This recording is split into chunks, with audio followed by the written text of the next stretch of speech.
All right.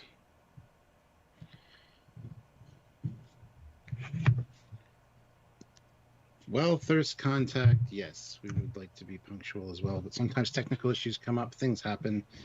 It is what it is. So, yeah. Anyway, thank you for joining us. Don't know why you leave Larry Nemecheks to come here, but we appreciate that very much. Anyway, yes. Looks like I'm out without a commander right now. I haven't seen him for quite a while. I don't know where he's at. So maybe he'll pop in unexpectedly and it'll be a whole thing. We'll see. But anyway, guys, yes, hit the like button. We have 27 people here. Awesome, 27 likes. That is also amazing.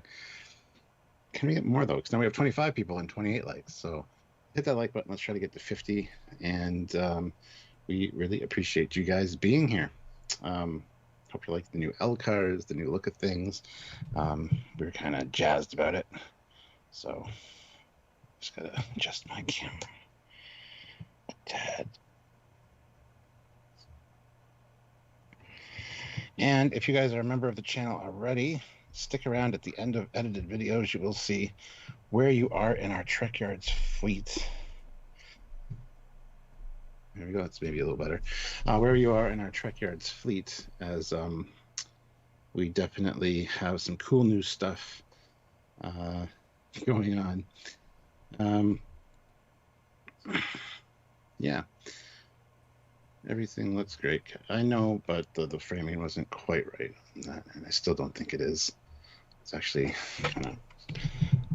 It got bumped earlier, and yeah, it's a problem. It's an issue that crops up sometimes. Just didn't want to do it right before a live, that's all. It's old equipment, you know, it's like 20 years old and stuff. Seems like it sometimes. Come on, what the hell? All right, we'll go with that, I guess. Framing seems a little off still, but anyway. Ooh, it'll distract you from all this. An ad. It's ad time. There you go. All right, Sarek is here. Hey, yo, let's go. Exactly. So yeah, welcome back, guys. Hit that like button if you haven't already. Make sure you're subscribed. Check out all the member perks down there. If you click the join button, you can join, become a member of the Trekyards fleet. But yeah, we're here today to talk about episode 1 of season 3 of Picard, and this one's called The Next Generation. So, well, concerning the fleet, I guess I need to upgrade to commander. You don't have to, but if you want to, we do have some upgrades. Joshua Dworkin has joined the channel to rank lieutenant, so welcome aboard, Lieutenant. Matt Boardman has updated his membership to captain, which means because he's a captain, he actually gets a ship. Could be the captain of a ship, and you'll see that at the end of our videos. Ozzy throws in $5 and says Titan A shuttlecrafts aren't named after jazz musicians. Not anymore, they won't be, no. And I kind of love that. That was like an ongoing thing around here. And yeah. So anyway, yeah, I don't know what's taking Samuel so long. You know the routine, guys. Hit the like button. Check out our links down below for, Teespring and TeePublic. Got some cool Trekyards merch. By all means, check those out.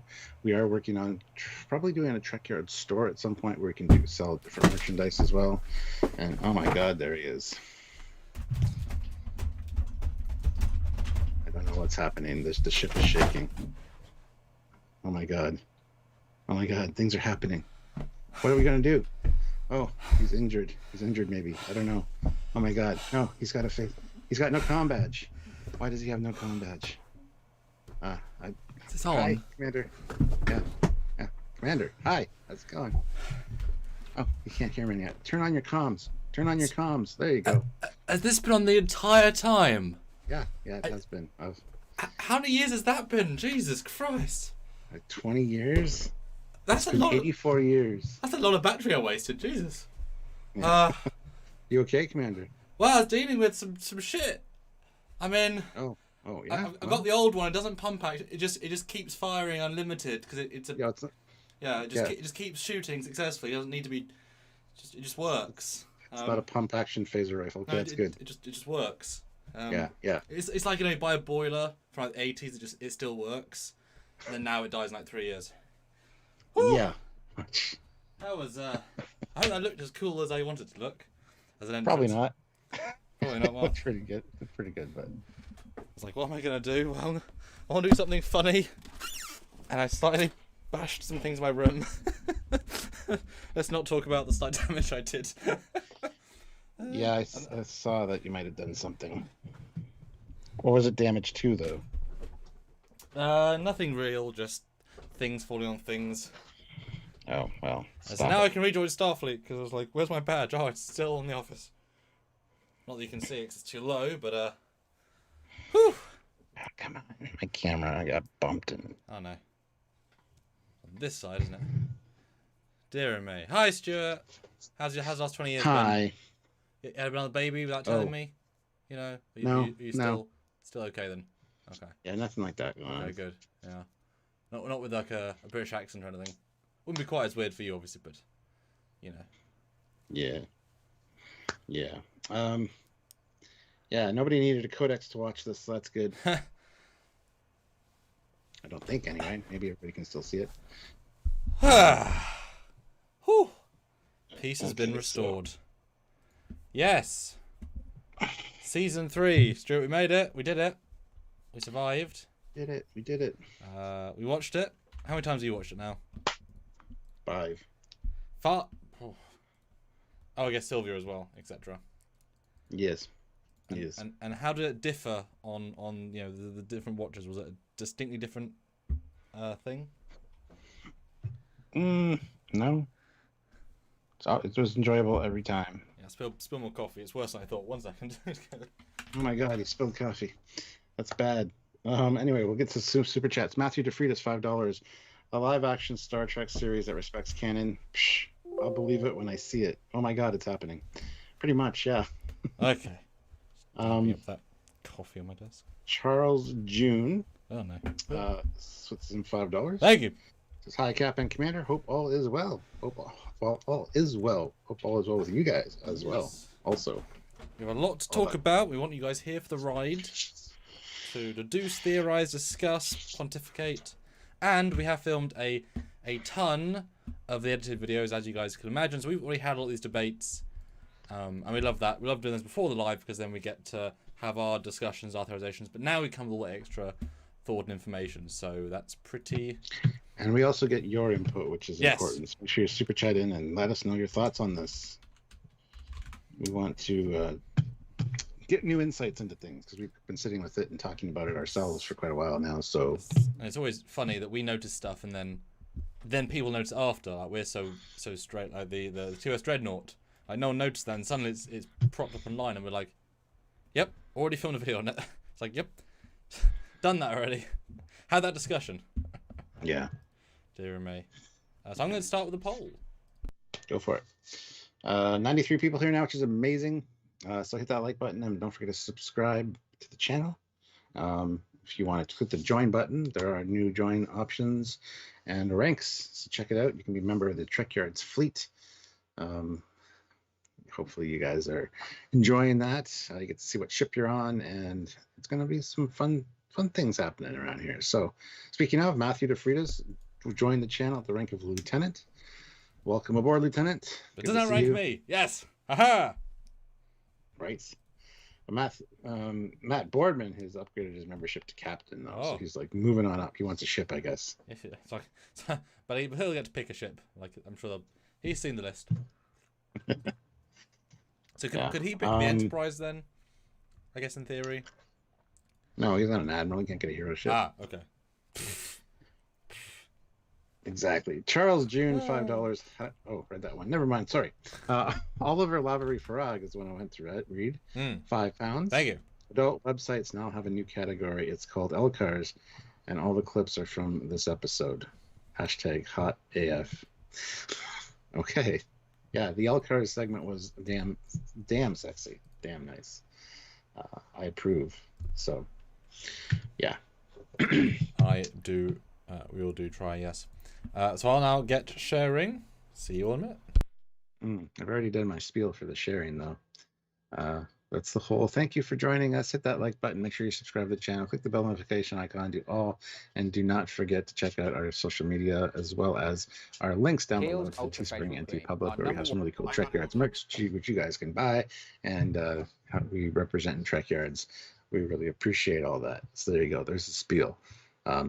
I'll also jump into the joining the channel again. We have that over on Patreon/Trekyards, or clicking that join button down below.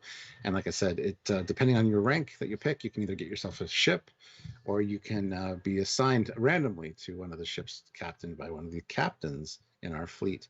And we do a Discord server, the official Trekyards fleet Discord, where you guys can interact and hang out with each other and us, and get scheduling for upcoming shows, as well as there's a lot of really cool stuff down in the member options, so you guys can look forward to some really cool stuff from us. So please consider checking that out, and yeah, we'll go from there. All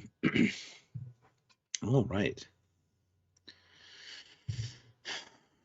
Tone and feel felt right. A couple of questionable writing decisions, but didn't take away from the enjoyable episode. I agree, Josh. Yeah. Matthew DeFrida says all he asks is he doesn't get assigned to the Farragut in the Kelvin timeline, and that fake Pike timeline. That ship gets blown up.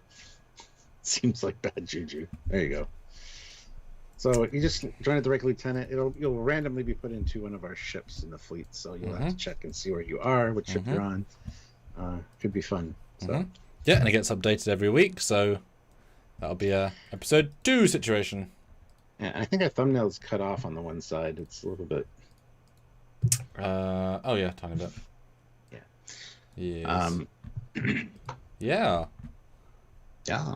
Yeah, all of our wonderful new L-cards. Thank you very much to the tremendous artists that made them. Don't know if you want their name to be said, so I'll just say the tremendous artist. They're very nice, and they are full motion as well, which is extra nice. Takes Is this one full motion right now? Nope, because that's a whole different. Yeah. Thought so. Okay. Doesn't need to be on live anyway. But yeah, adds a few more steps to making it, but it pays off though. It looks really good, and it's very accurate. Yes. Very, very, very accurate. Stuart knows. It may be the most accurate one out there. Facts. Yes. So Stuart, of course, the big question. We've done our main review, a spoiler-free review, because we do think this needed a separate little introduction too. And we're also doing shorts, YouTube shorts. I don't know if you mentioned that already, but YouTube shorts is a giant thing that's kind of happened recently in the YouTube world. They've certainly blown up. It's an entire different ecosystem, an entire different sort of way of YouTubing. But we decided, at least for this week, to see how it goes, we're pulling a moment, about it says under 60, sort of 50 seconds, sort of best clip, best bit thing from all of our episodes, which you can sort of get a taste of what we might be discussing in that week. Maybe like a crazy theory might be in one, or a crazy comment, or a revelation, etc. So those will be coming out. So check those out, because we really want those to get some views if you want to see more of them. We're not quite sure how they're going to work, but we're trying. So that'll be basically 2 videos a day, even though different styles of videos, etc. So we're trying out some new things here. We really want to make this channel be more successful, allow us to keep going with confidence, etc. That's what you guys are here for. We're going to do the work for you, but you've got to help us out. And Simon Uphill puts in 10 euros. So thank you so much. Amazing. Hey guys, long time. Love your new L-Cars look. Thank you. Really enjoying this start to season 3.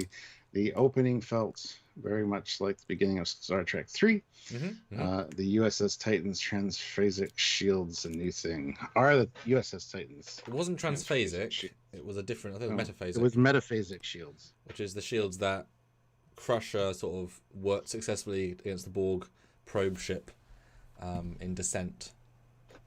Metaphasic, classic thing. But yeah, odd to be called out. I'm assuming it's going to be important. We'll get to that. There's lots of clues, I think, in this episode.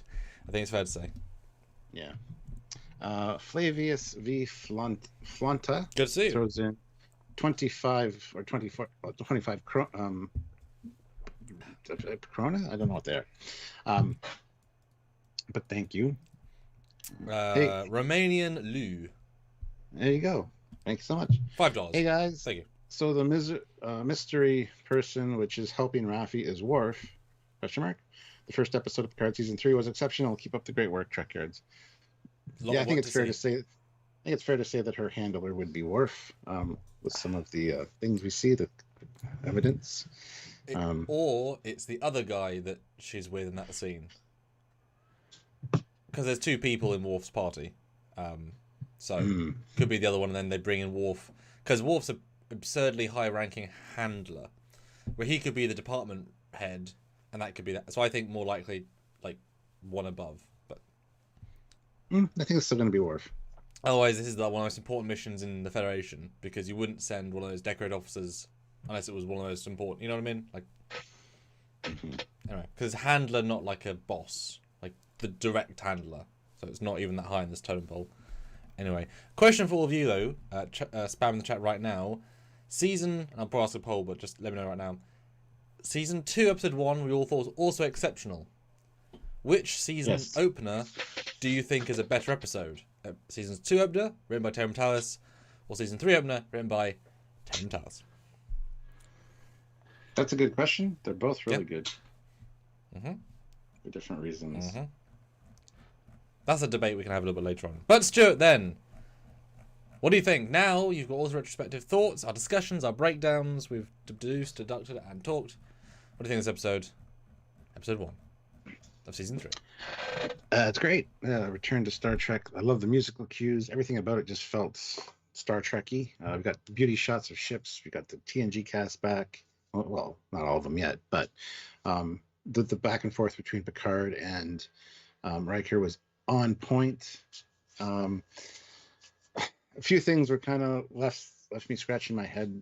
Just like weird decisions, like the pump action phaser rifle. I mean, could be a shotgun. Sure, cool, whatever. We can come up with reasons for that. And the very kind of fall flat on its face ending. Like, who's hunting you? Look for yourself. Okay, that's a point. What is it? Who is it? Like, if it would have been a Romulan ship and then they cut the credits, it would have been like, okay, the Romulans, ooh, threat. We don't know who these people are. So it's not very threatening, honestly. Although the ship is pointy. I was going to say, have you seen the points? Yeah. Other than that, though, it was very well done. And yeah, like everything about it, especially the musical cues, and the different little references to movies here and there with like in the 25th century, that kind of stuff was all fantastic. And those closing titles, the credits with the L cards, little hints in there, awesome. And I think those are going to be the opening credits from now on for the rest of the season. Tim. But yeah, I thought it was fantastic, and I'm looking forward to more. Hopefully it keeps up the pace. We were excited for season 2, first episode, and yeah, we saw where that went. So, but yeah, the season will be better. Yeah, once we get to episode 4, we can judge if they're gonna have the same roller coaster of quality. Because as we all know, fool me once, show me, that old adage. It's different with every showrunner, but we'll last time was amazing, so we'll see. I don't have a doubt it'll be good, but we'll see. We'll see. What did you think of it, though? Now, I've second time watched it, because it's funny, I watched it first time, talked to you pretty much, well, you're instantly, but I did look at it in minutia, and then I only rewatch it again. It's good. Yeah, it's very good. It's definitely a sort of chapter 1 versus episode 1. It would flow very well into next week, as if almost they I mean, this will be a bingeable show super well. You can already tell just the way it's framed, because the pace is really interesting, because it starts with action, but because we're like, what? And it's not the best action. I mean, she's I think in her 70s, and it's sort of Star Warsy, no one can hit you sort of firefight. It's not particularly, but it's also a very small set, so there's not much you can do, I suppose. So, but it's fine. It's just not exceptional or anything.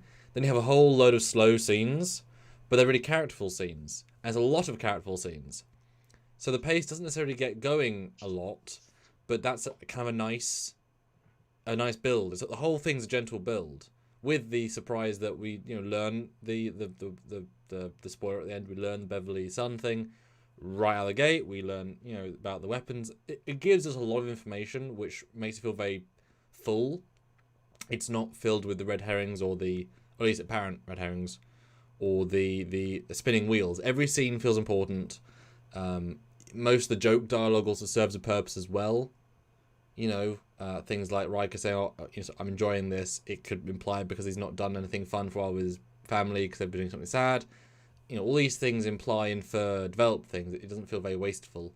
The duo of Riker and Picard, so rarely in the show they got to be a duo like that because they were doing their jobs. You see it a few times in the movies, obviously, but this is almost their most free because they're so past caring, rank and age. Both have been retired. Both were retired for like 15 years.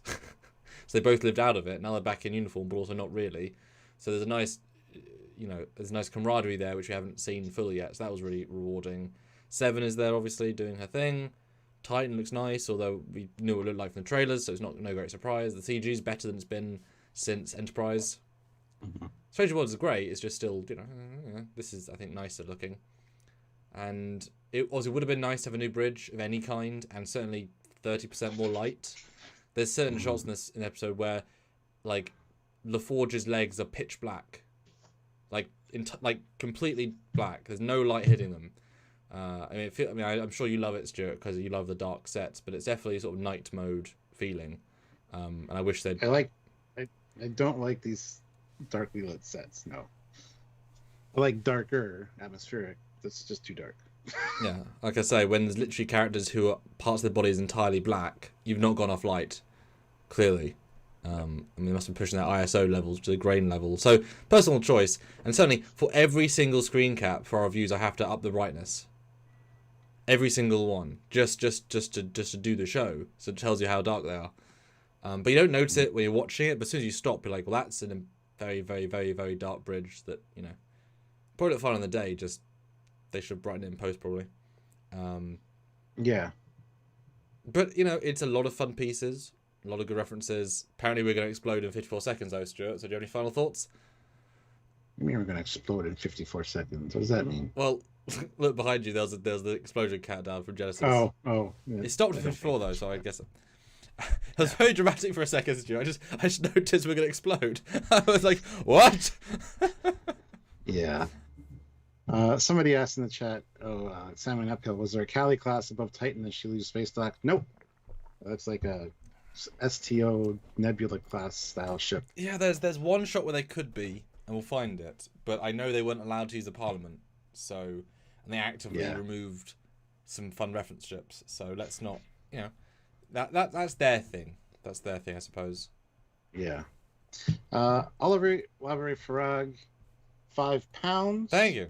I love that phaser rifle. Is it wrong that I was watching the episode making a shopping list? No, it's never wrong.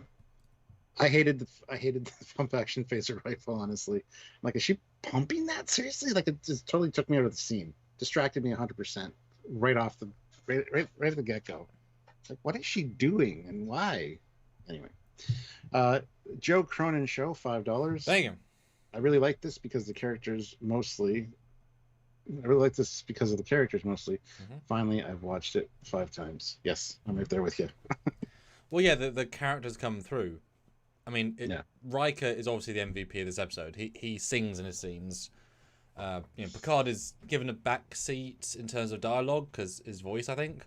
He's still up there enough, but it feels a better balance.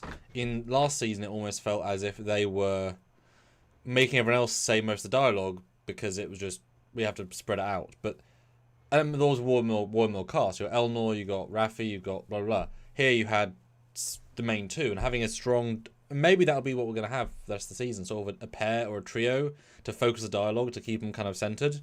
Would be nice. It really would. Peter Lukaku, $20. Ah! The lighting is so low because they accounted for all the old-timer fans that have aging retinas.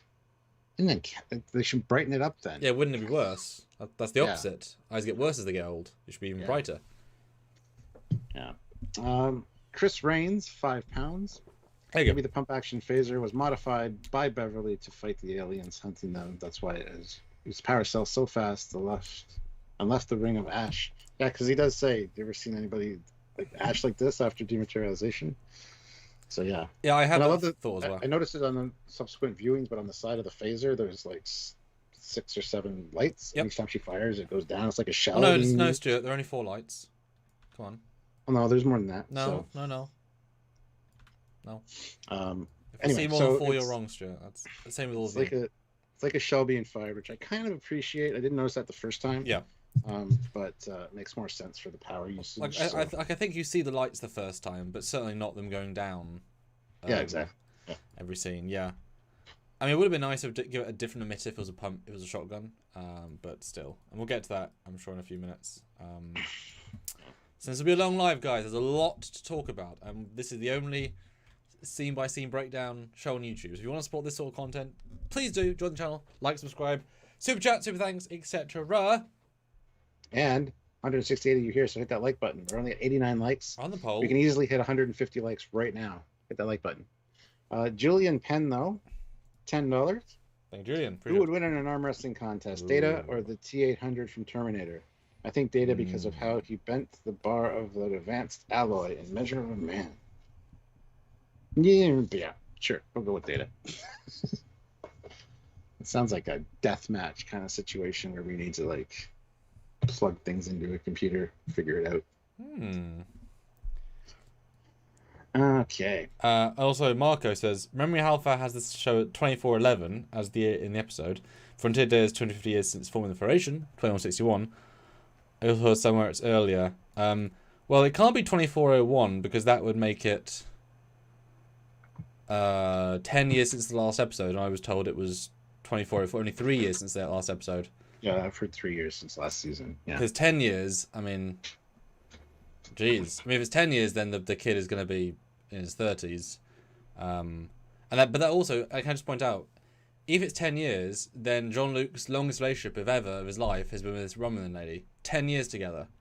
Because they've been together the entire time, so however many years they've been dating, you know, Picard's not really a lover, so I think either way, I feel like it's going to be, Laris is the 90-year-old's longest relationship, Stuart. Isn't that a bit weird? Mm-hmm. But yeah, I don't think it's 10 years. See, Bill Barkley is saying this too. We see Vadic's ship at the end there in the last nebula. I don't see it. Everybody's saying that you see Vadic's ship before you see Beverly's ship. No, you don't. I don't understand. Unless I'm blind. Jock Cop throws in £5. Thank you so much. I reckon it won't be till the last 1 or 2 episodes that we get the whole TNG crew together. Or before. Oh, no. I think it'll be like episode 3 or 4, yeah. No, it's episode 6 or 7. As a payoff before the end. Okay. Just all of them together. Etc.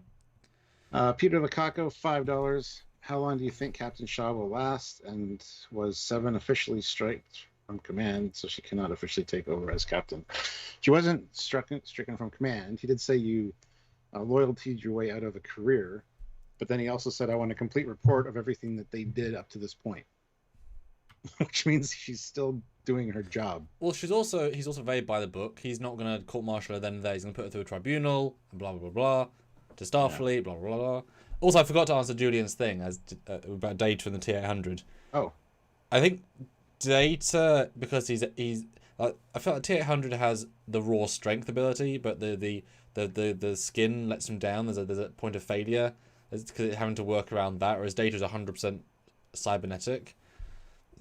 But you can't let Arnie's muscles fool you because Data is like all synthetic alloys, which are far more advanced. The T-800 is just metal. Like, it's just a metal that we can build here. So I think it'd have to be Data, even though it'd be confusing to see.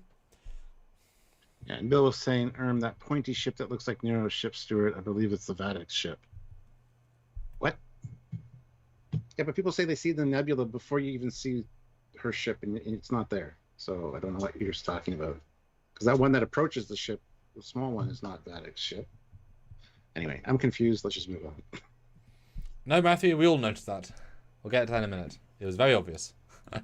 Now, what I thought was interesting is this first scene is mimicking Picard Season 1, which had a beautiful opening of Nebula's non-era appropriate music in the spaceship. Clearly intentional. I assume Terry just liked that style and used it again.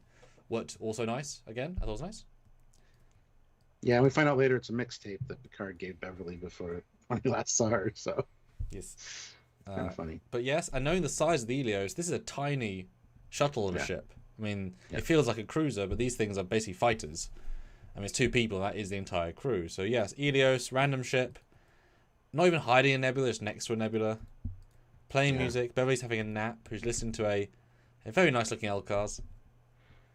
And and it's talking about they're hiding in the nebula to evade the Borg, which she could be doing research to find out if this nebula they're hiding in will evade her from being found by the other people. Yeah, she's clearly trying to work out more ways to hide, because as she says, people keep finding her. Well, it is sad to hear Patrick's strong voice again. It's like, damn, he sounded good back in the day, 30 years ago. Yeah. But speaking of many more years ago, Stuart, TOS phaser is in the workbench, and this made me exceptionally happy, because anytime TOS is recanonized, as it is in every show except Discovery and Strange New Worlds, literally, those are the outliers. Here it is, and it's TOS phaser. Just can you zoom in on it a bit, because it's taken apart, it's assembled, which is important for later, because there's another phaser. And in fact, there are some things above it which have a shell possible vibe. They've got the similar grooves to the 6 phaser. So I'm assuming it probably is him building the phaser, or at least another version. But yeah, there we go. A TOS phaser, not a Strange New Worlds phaser. TOS phaser. Probably. Don't think they have the same power pack version though. And then we get an medical away team honorary citizens of Corolla 5 plaque thing. Cool. Dual hypos. The DS9 and TNG variants. Lovely to see. I wonder if that's such. Is that a tricorder? No, not a tricorder. And then Lieutenant Commander Jack R. Crusher, USS Stargazer. Yes. And, that's cool to see. Now that, I mean, would she take... Well, I mean, does she love her ex-husband still? That's the question. It's been, 50 years? I mean, I'm not saying she doesn't, obviously. I'm saying, she had this box, or a similar one, in TNG, because that's where his uniform was for Wesley. Is she still is there every ship she goes to, she brings it? Is that the vibe we're getting here? Is that a special thing she got? Don't know. It's a good question. And like I said, there's some evidence to show like genetic manipulation or DNA, whatever. Is this guy, young guy, a clone of Jack Crusher? We don't know. We don't know if that's the case or not. But, yes, Kobe. Or Cody. It is. You're arguing on that. I thought it was well, it's part TOS phaser, yes. But I mean, that we have a video coming out about it. Yeah. So you can show your girlfriend. Oh yeah. So the one on the table is TOS. The other one's what do I call it? Hybrid phaser. TOS hybrid phaser. Yes. It's great. It's great. It's a great video too that we did on that. Yeah. I like that. Anyway, yes, the ship is called the Elos. E-L-E-O-S. I think Helios. Helios, yeah. Quite a name. And then boom, Beverly wakes up, looking great. Oh no, they found us. Oh, and I guess you're asleep on the bridge. And I when they say bridge, I always feel a bit like it's a square room. It's not very bridgy, but it's also a very small ship. But I love these LCARs. It's kind of sad when I see these LCARs. I'm like, God damn, why didn't they do this for the normal ones? The color scheme here is fantastic. It's still muted, but like these LCARs look so much nicer on screen to me than the Picard ones, which look fine. But the pop of color here is so nice. At least they did them. But boy, I was like, damn, I wish these were the LCARs. Sorry. Yeah. Now we get the intruder alert. Hull damage on decks 2 to 4. Okay. This isn't a big ship. When we see the shuttle dock later, it's 4 decks. That's surprising. It is very surprising. I said 3. Yeah. Yeah, me too. And you have subtitles on? Is that what you're... Yeah. So when she says computer power to warp core, does she say warp cores or warp core? Because that was an interesting note I picked up second time. Here it's warp core. I thought she said warp cores, which would be another test. She says activate warp drive, and the computer says stand by, warp drive charging, attempting power up. Okay, I think she said warp core another time, but that's okay. But yeah, good looking warp core. I love the panel thing with the thing. Although I'm wondering, she had a nap. She didn't think she was going to get attacked. In fact, they say it's impossible. What are they doing out here apart from that? Obviously, hiding. Yeah. That's why she's listening to the log about the Enterprise hiding in the nebula from the Borg, I think. This might mask the sensors or whatever. Yeah.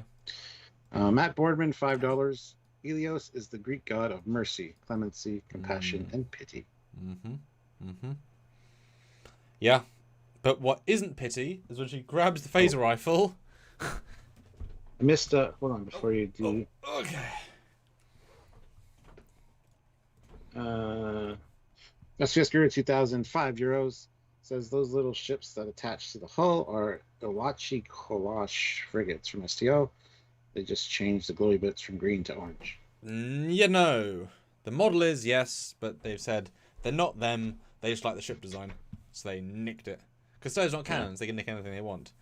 So because I've got one of these rifles, a Roddenberry based, you can see that while very, very, very similar, it's not actually the same.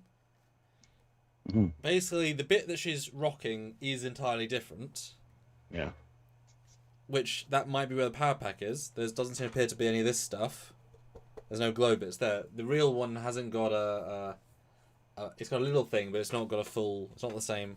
I think that's meant to be an LED there, but it's not the same. Similar, but not the same. So it is not the identical rifle. And given the effort to actually make it very similar, it being any different tells you it's a different rifle. Well, it's not a rifle, clearly. It's a shotgun. And I found the thing you started talking about. She says, divert all power to the warp core. She wants this core. Okay. Thank you.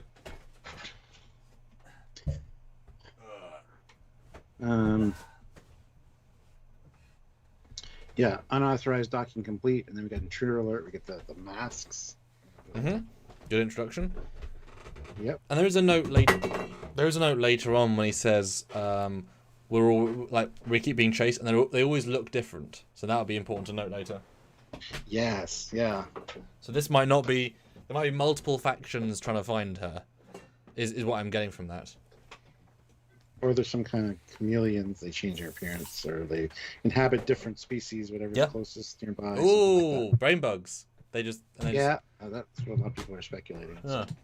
Just worth noting, because these masks might not be the ones you're meant to necessarily gravitate towards fully. But yeah, she goes straight to action with a giant LED of pew pew.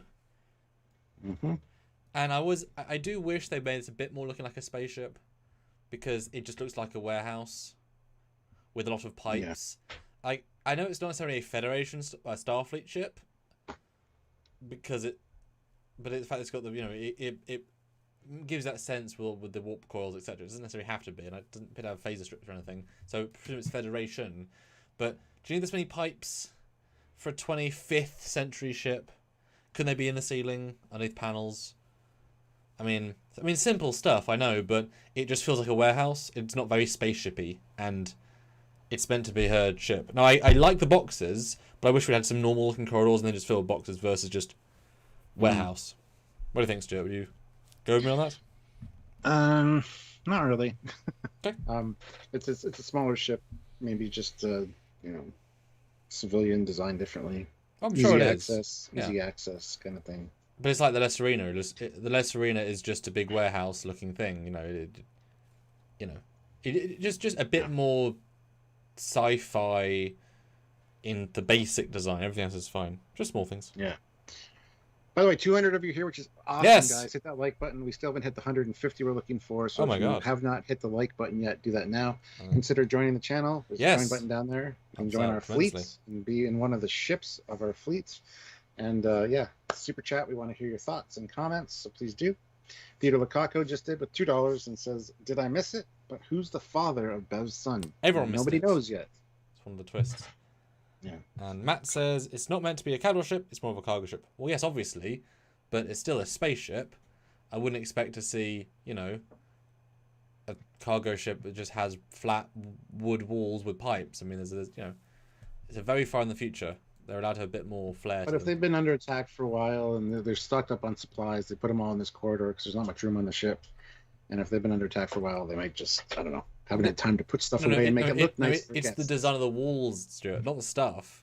Like the fact that it's just flat. Like you can tell it's just a flat that stuff. Doesn't get stuff's great. I actually love there being stuff everywhere. It's the wall design. There is no wall design. It's just flat panels. Ensign Ricky, though, $5. I love the episode, to be honest. Good production, flybys, and writing. I just hope they can keep it up. All around was great. Yes. Yeah. Yeah. Now, one thing I thought second time round was that, are these people trying to kill Beverly or not? Who fires first? Because that could be important to the context. And she fires first. Now, then they are just shooting wildly. I mean, I could be stunned, could not be stunned, don't know. But it's unclear if they want her alive, the son alive. But she does shoot first.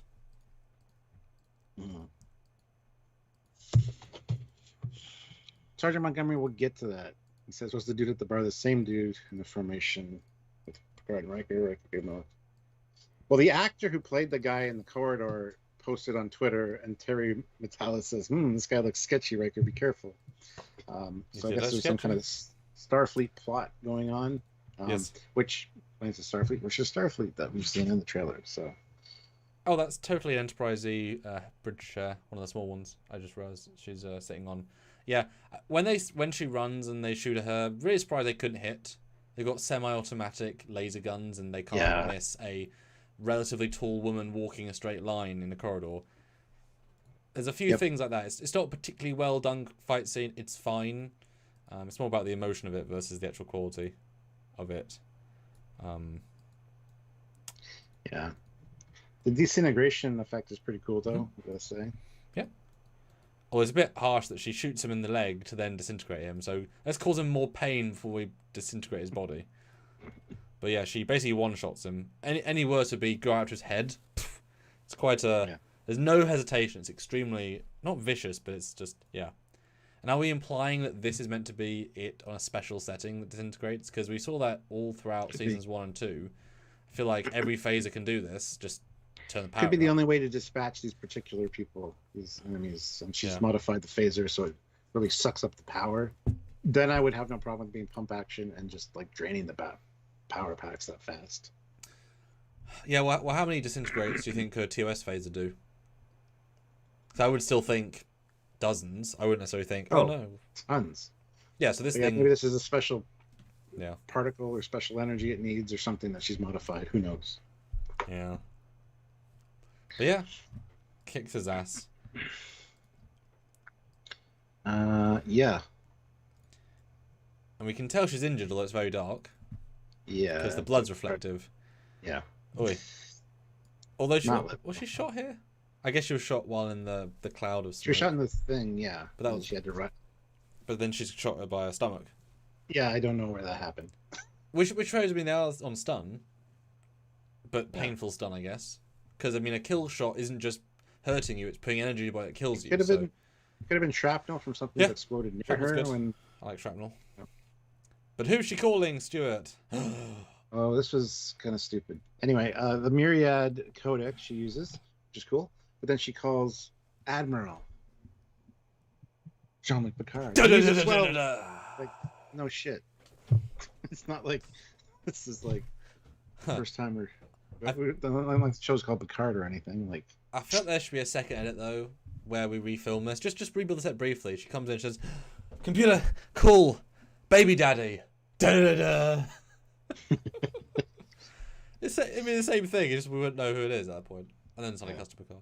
There you go. Peter Lukaku, $5. Thank you. Captain Shaw is a prick to put two decorated Starfleet heroes in bunk beds. I had a hard time seeing Riker in his socks. Yeah, Riker in his socks kind of bothered me a little bit too. I don't know why. It's just weird. I don't remember seeing socks. Well, yeah, but... I mean, they literally... I mean, might have no beds. I mean, the only thing you could say is they can throw somebody out of their room for several days to give them the quarters. But I don't know if Picard and Riker necessarily want that. And also, you'd have to go to get a double room because we have to be 2 beds. And if everyone's got single quarters, there'd be 2 officers. I mean, there isn't just... This is not a giant ship. I mean, the Enterprise D has... It's not a Galaxy class where you have, like, extra decks that you're not using. Yeah. I mean, why would you necessarily have lots of spare rooms? I mean, you should, but, you know. Although then if they also have actual cadets or actual ensigns in bunk beds still, there's even less internal volume for people. Because if someone has to be sharing a room to have that.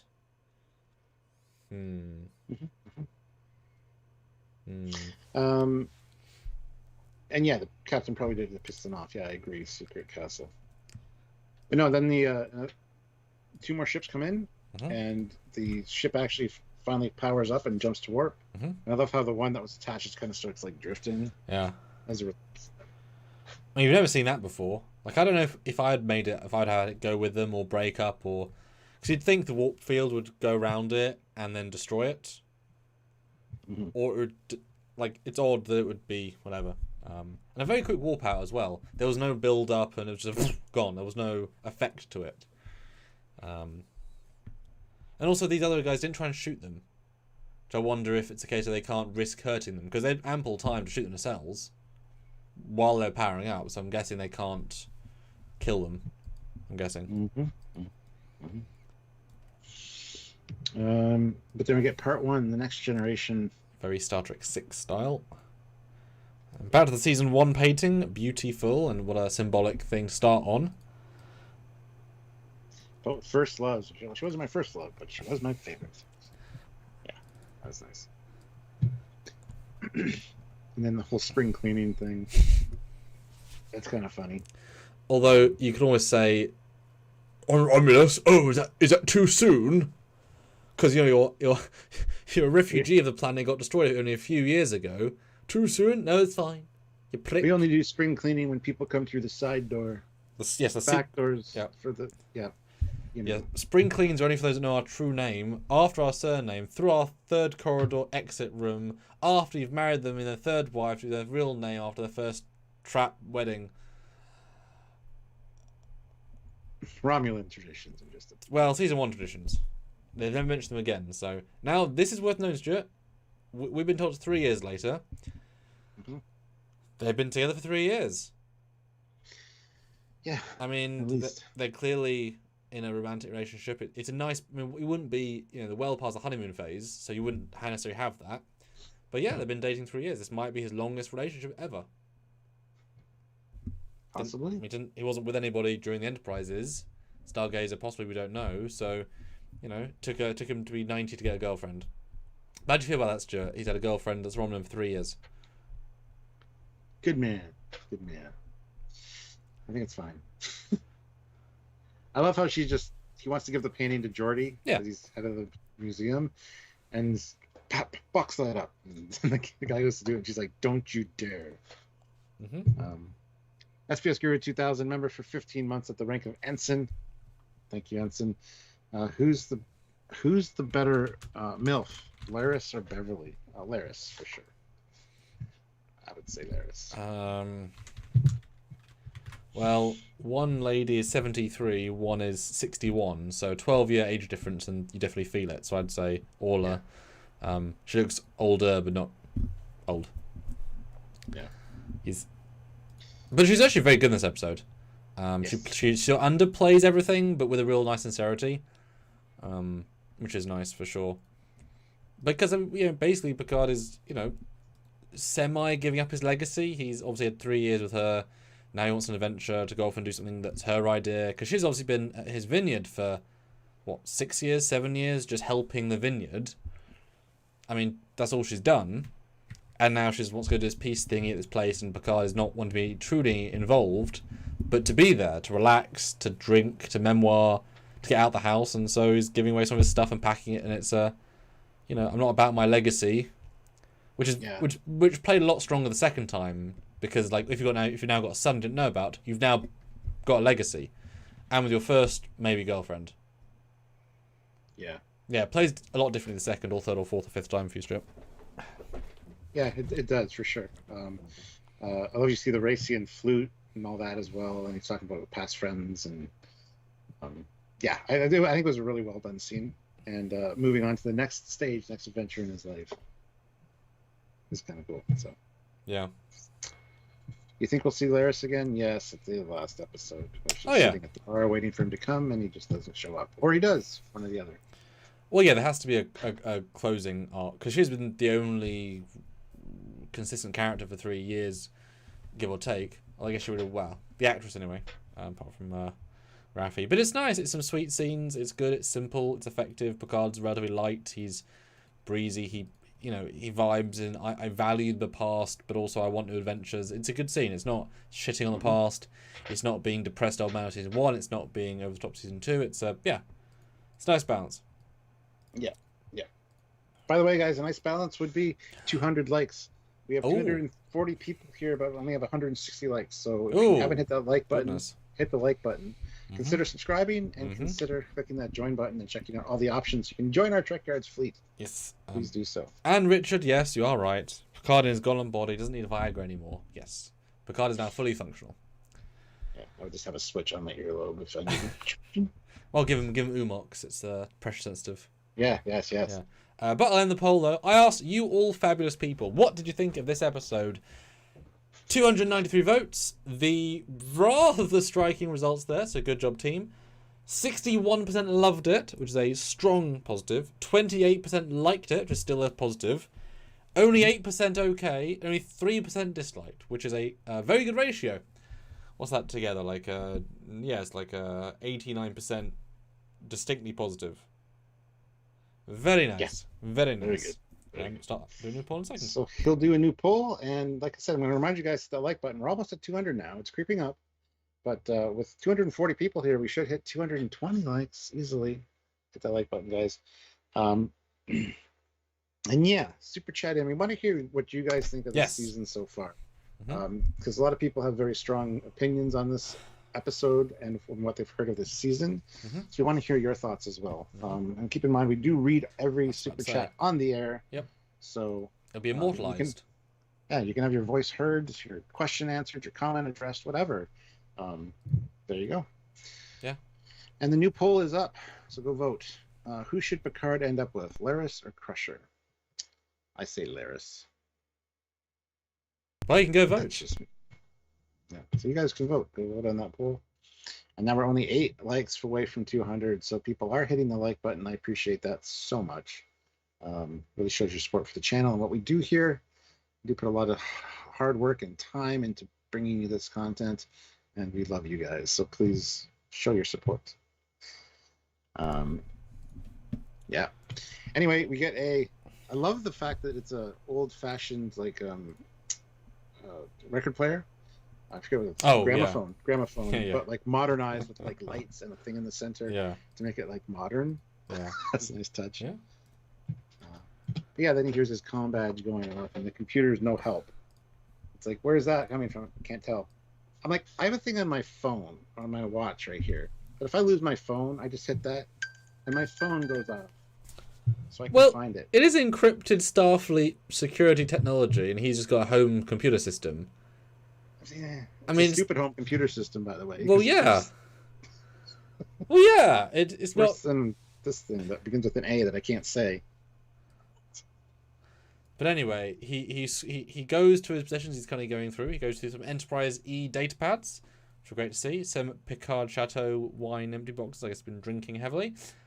And he finds his original Enterprise D uniform, which of course he changed out of in Generations. So it's nice to know he just sort of put it in a drawer and then kept it. Well, not a drawer, but whatever.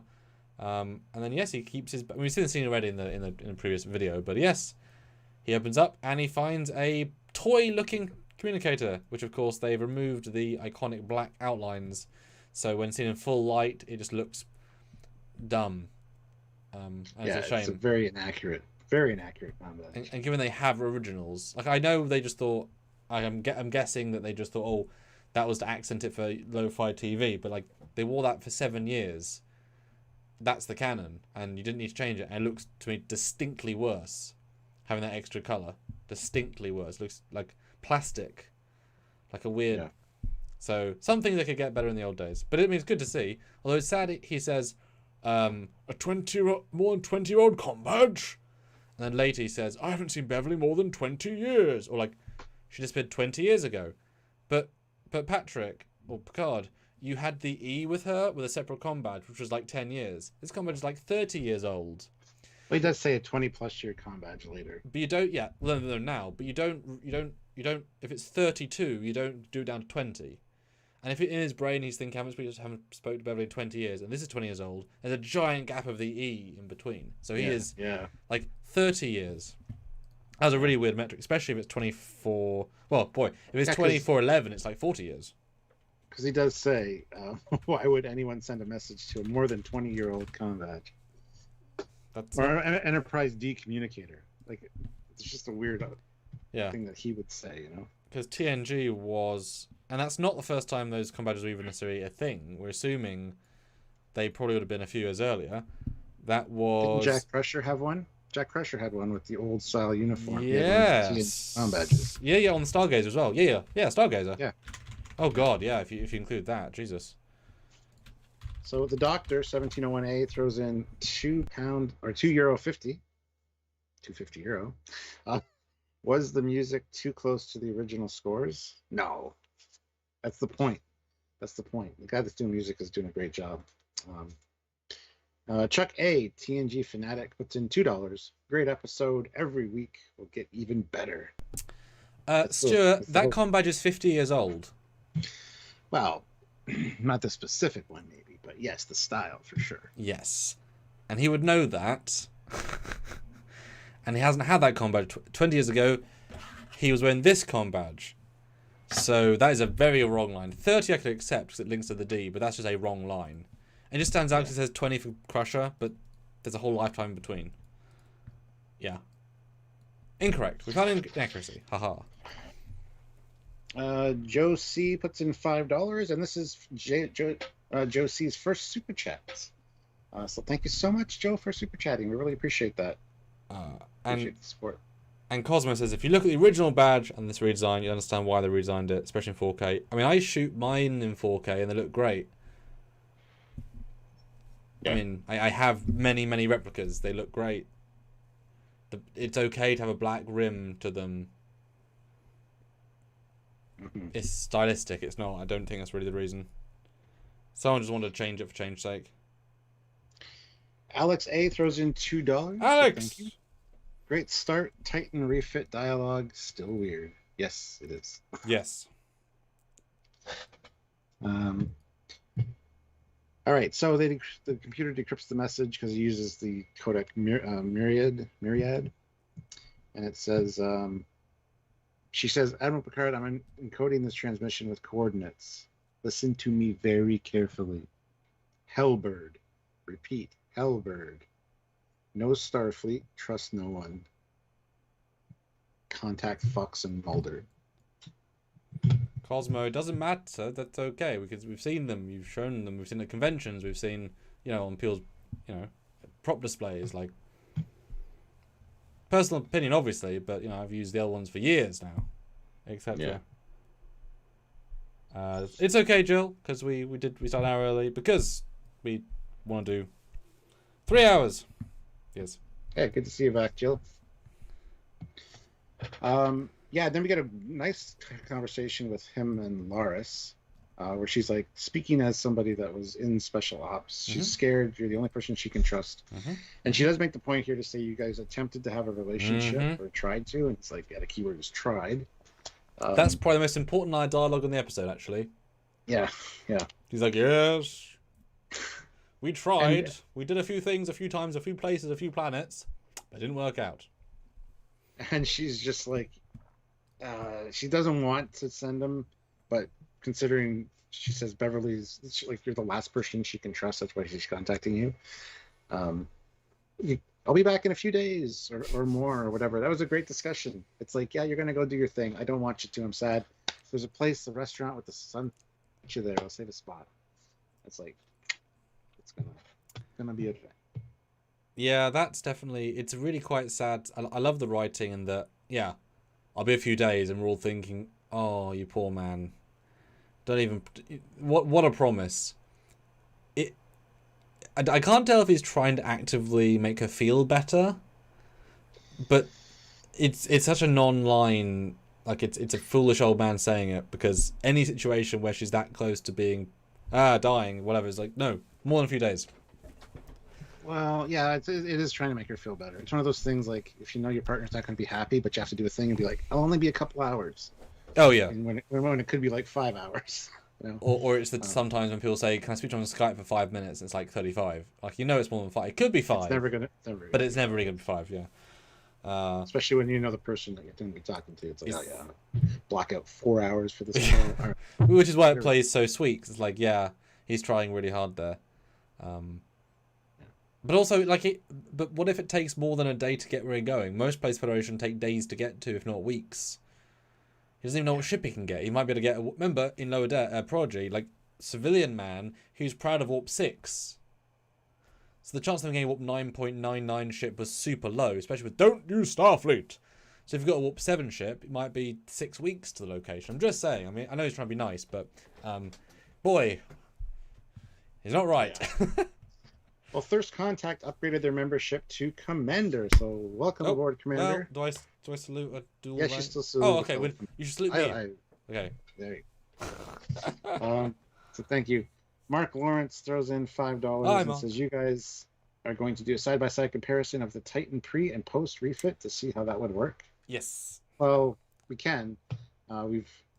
Bill Krause, the designer, was on my live last night. He said there are a few parts of the original Titan in the new one. Mm-hmm. So it's not really like a space frame type deal. Well, it got changed. It was mid-construction, so stuff got thrown away when it couldn't be moved. You know, it kind of think of it like that scene in Lower Decks where they find the Jeffries tube and it's from old refits that weren't taken away.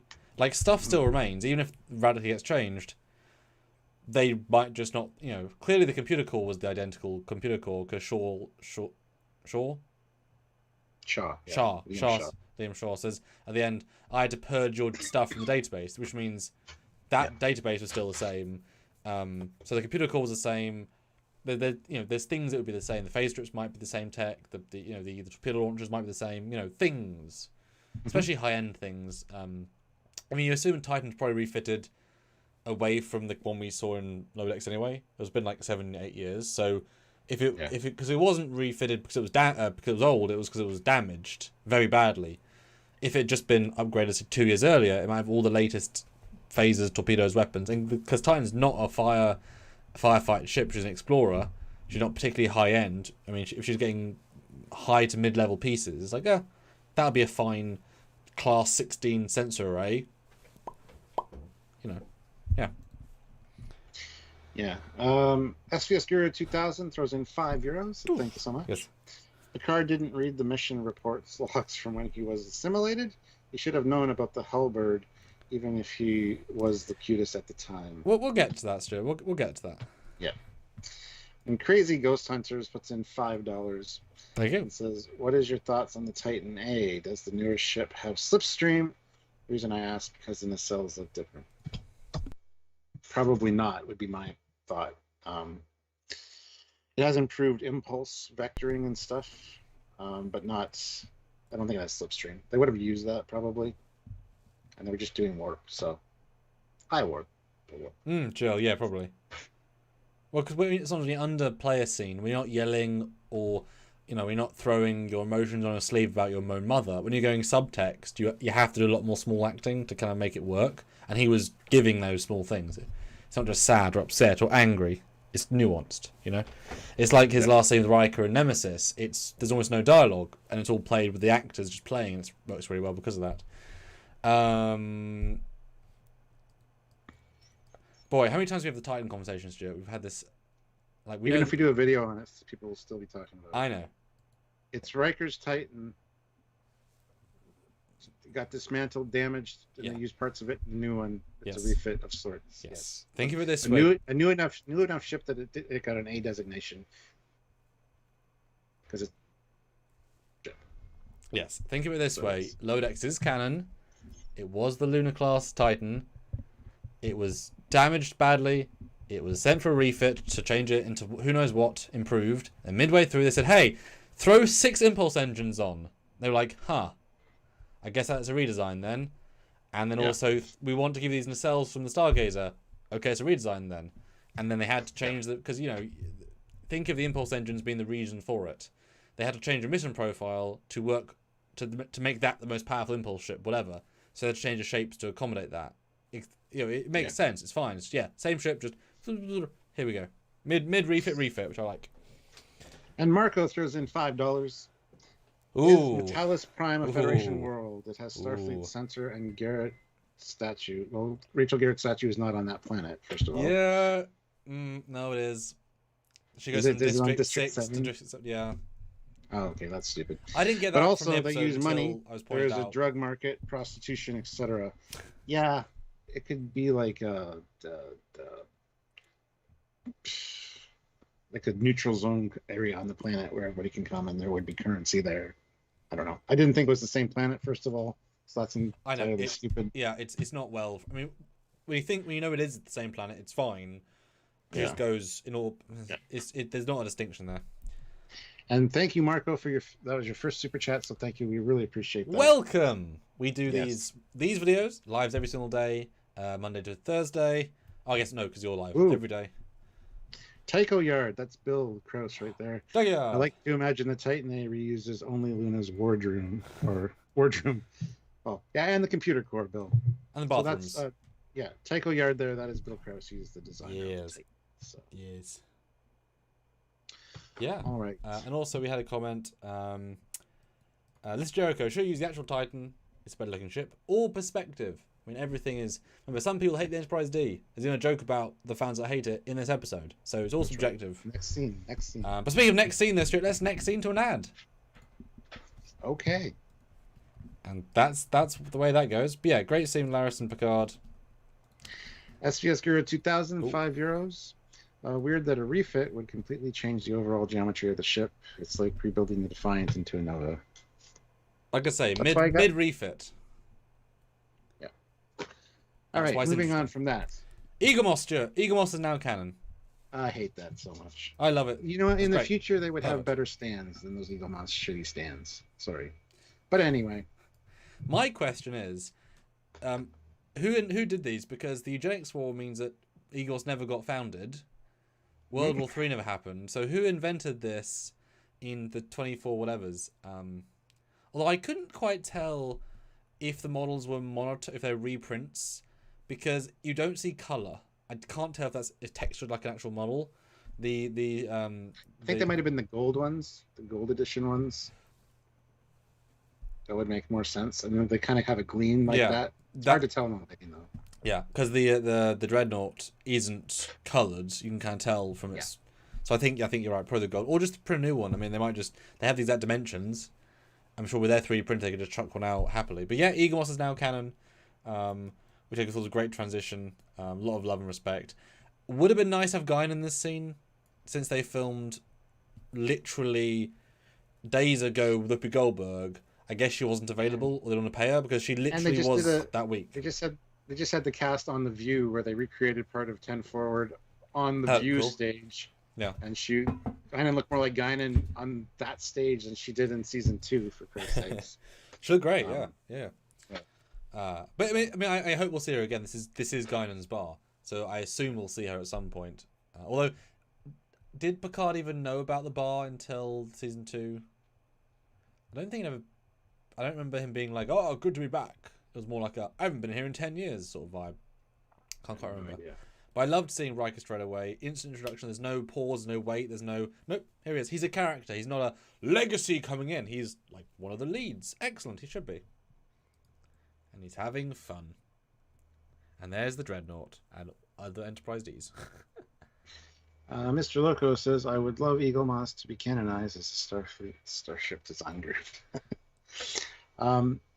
John Ford Jr. throws in $20. Oh, thank you, John. It is such a privilege to enjoy the analysis Star Trek through the lens of such knowledgeable professionals as yourselves, who are stalwarts of the franchise. Well, thank you so much. We appreciate that comment immensely. And a man in such a nice looking suit, even more so. Yeah, we do try, both the good and the bad. We're very fair. You know, when one thing bugs us, we'll say it. When there's something excellent, we'll say it.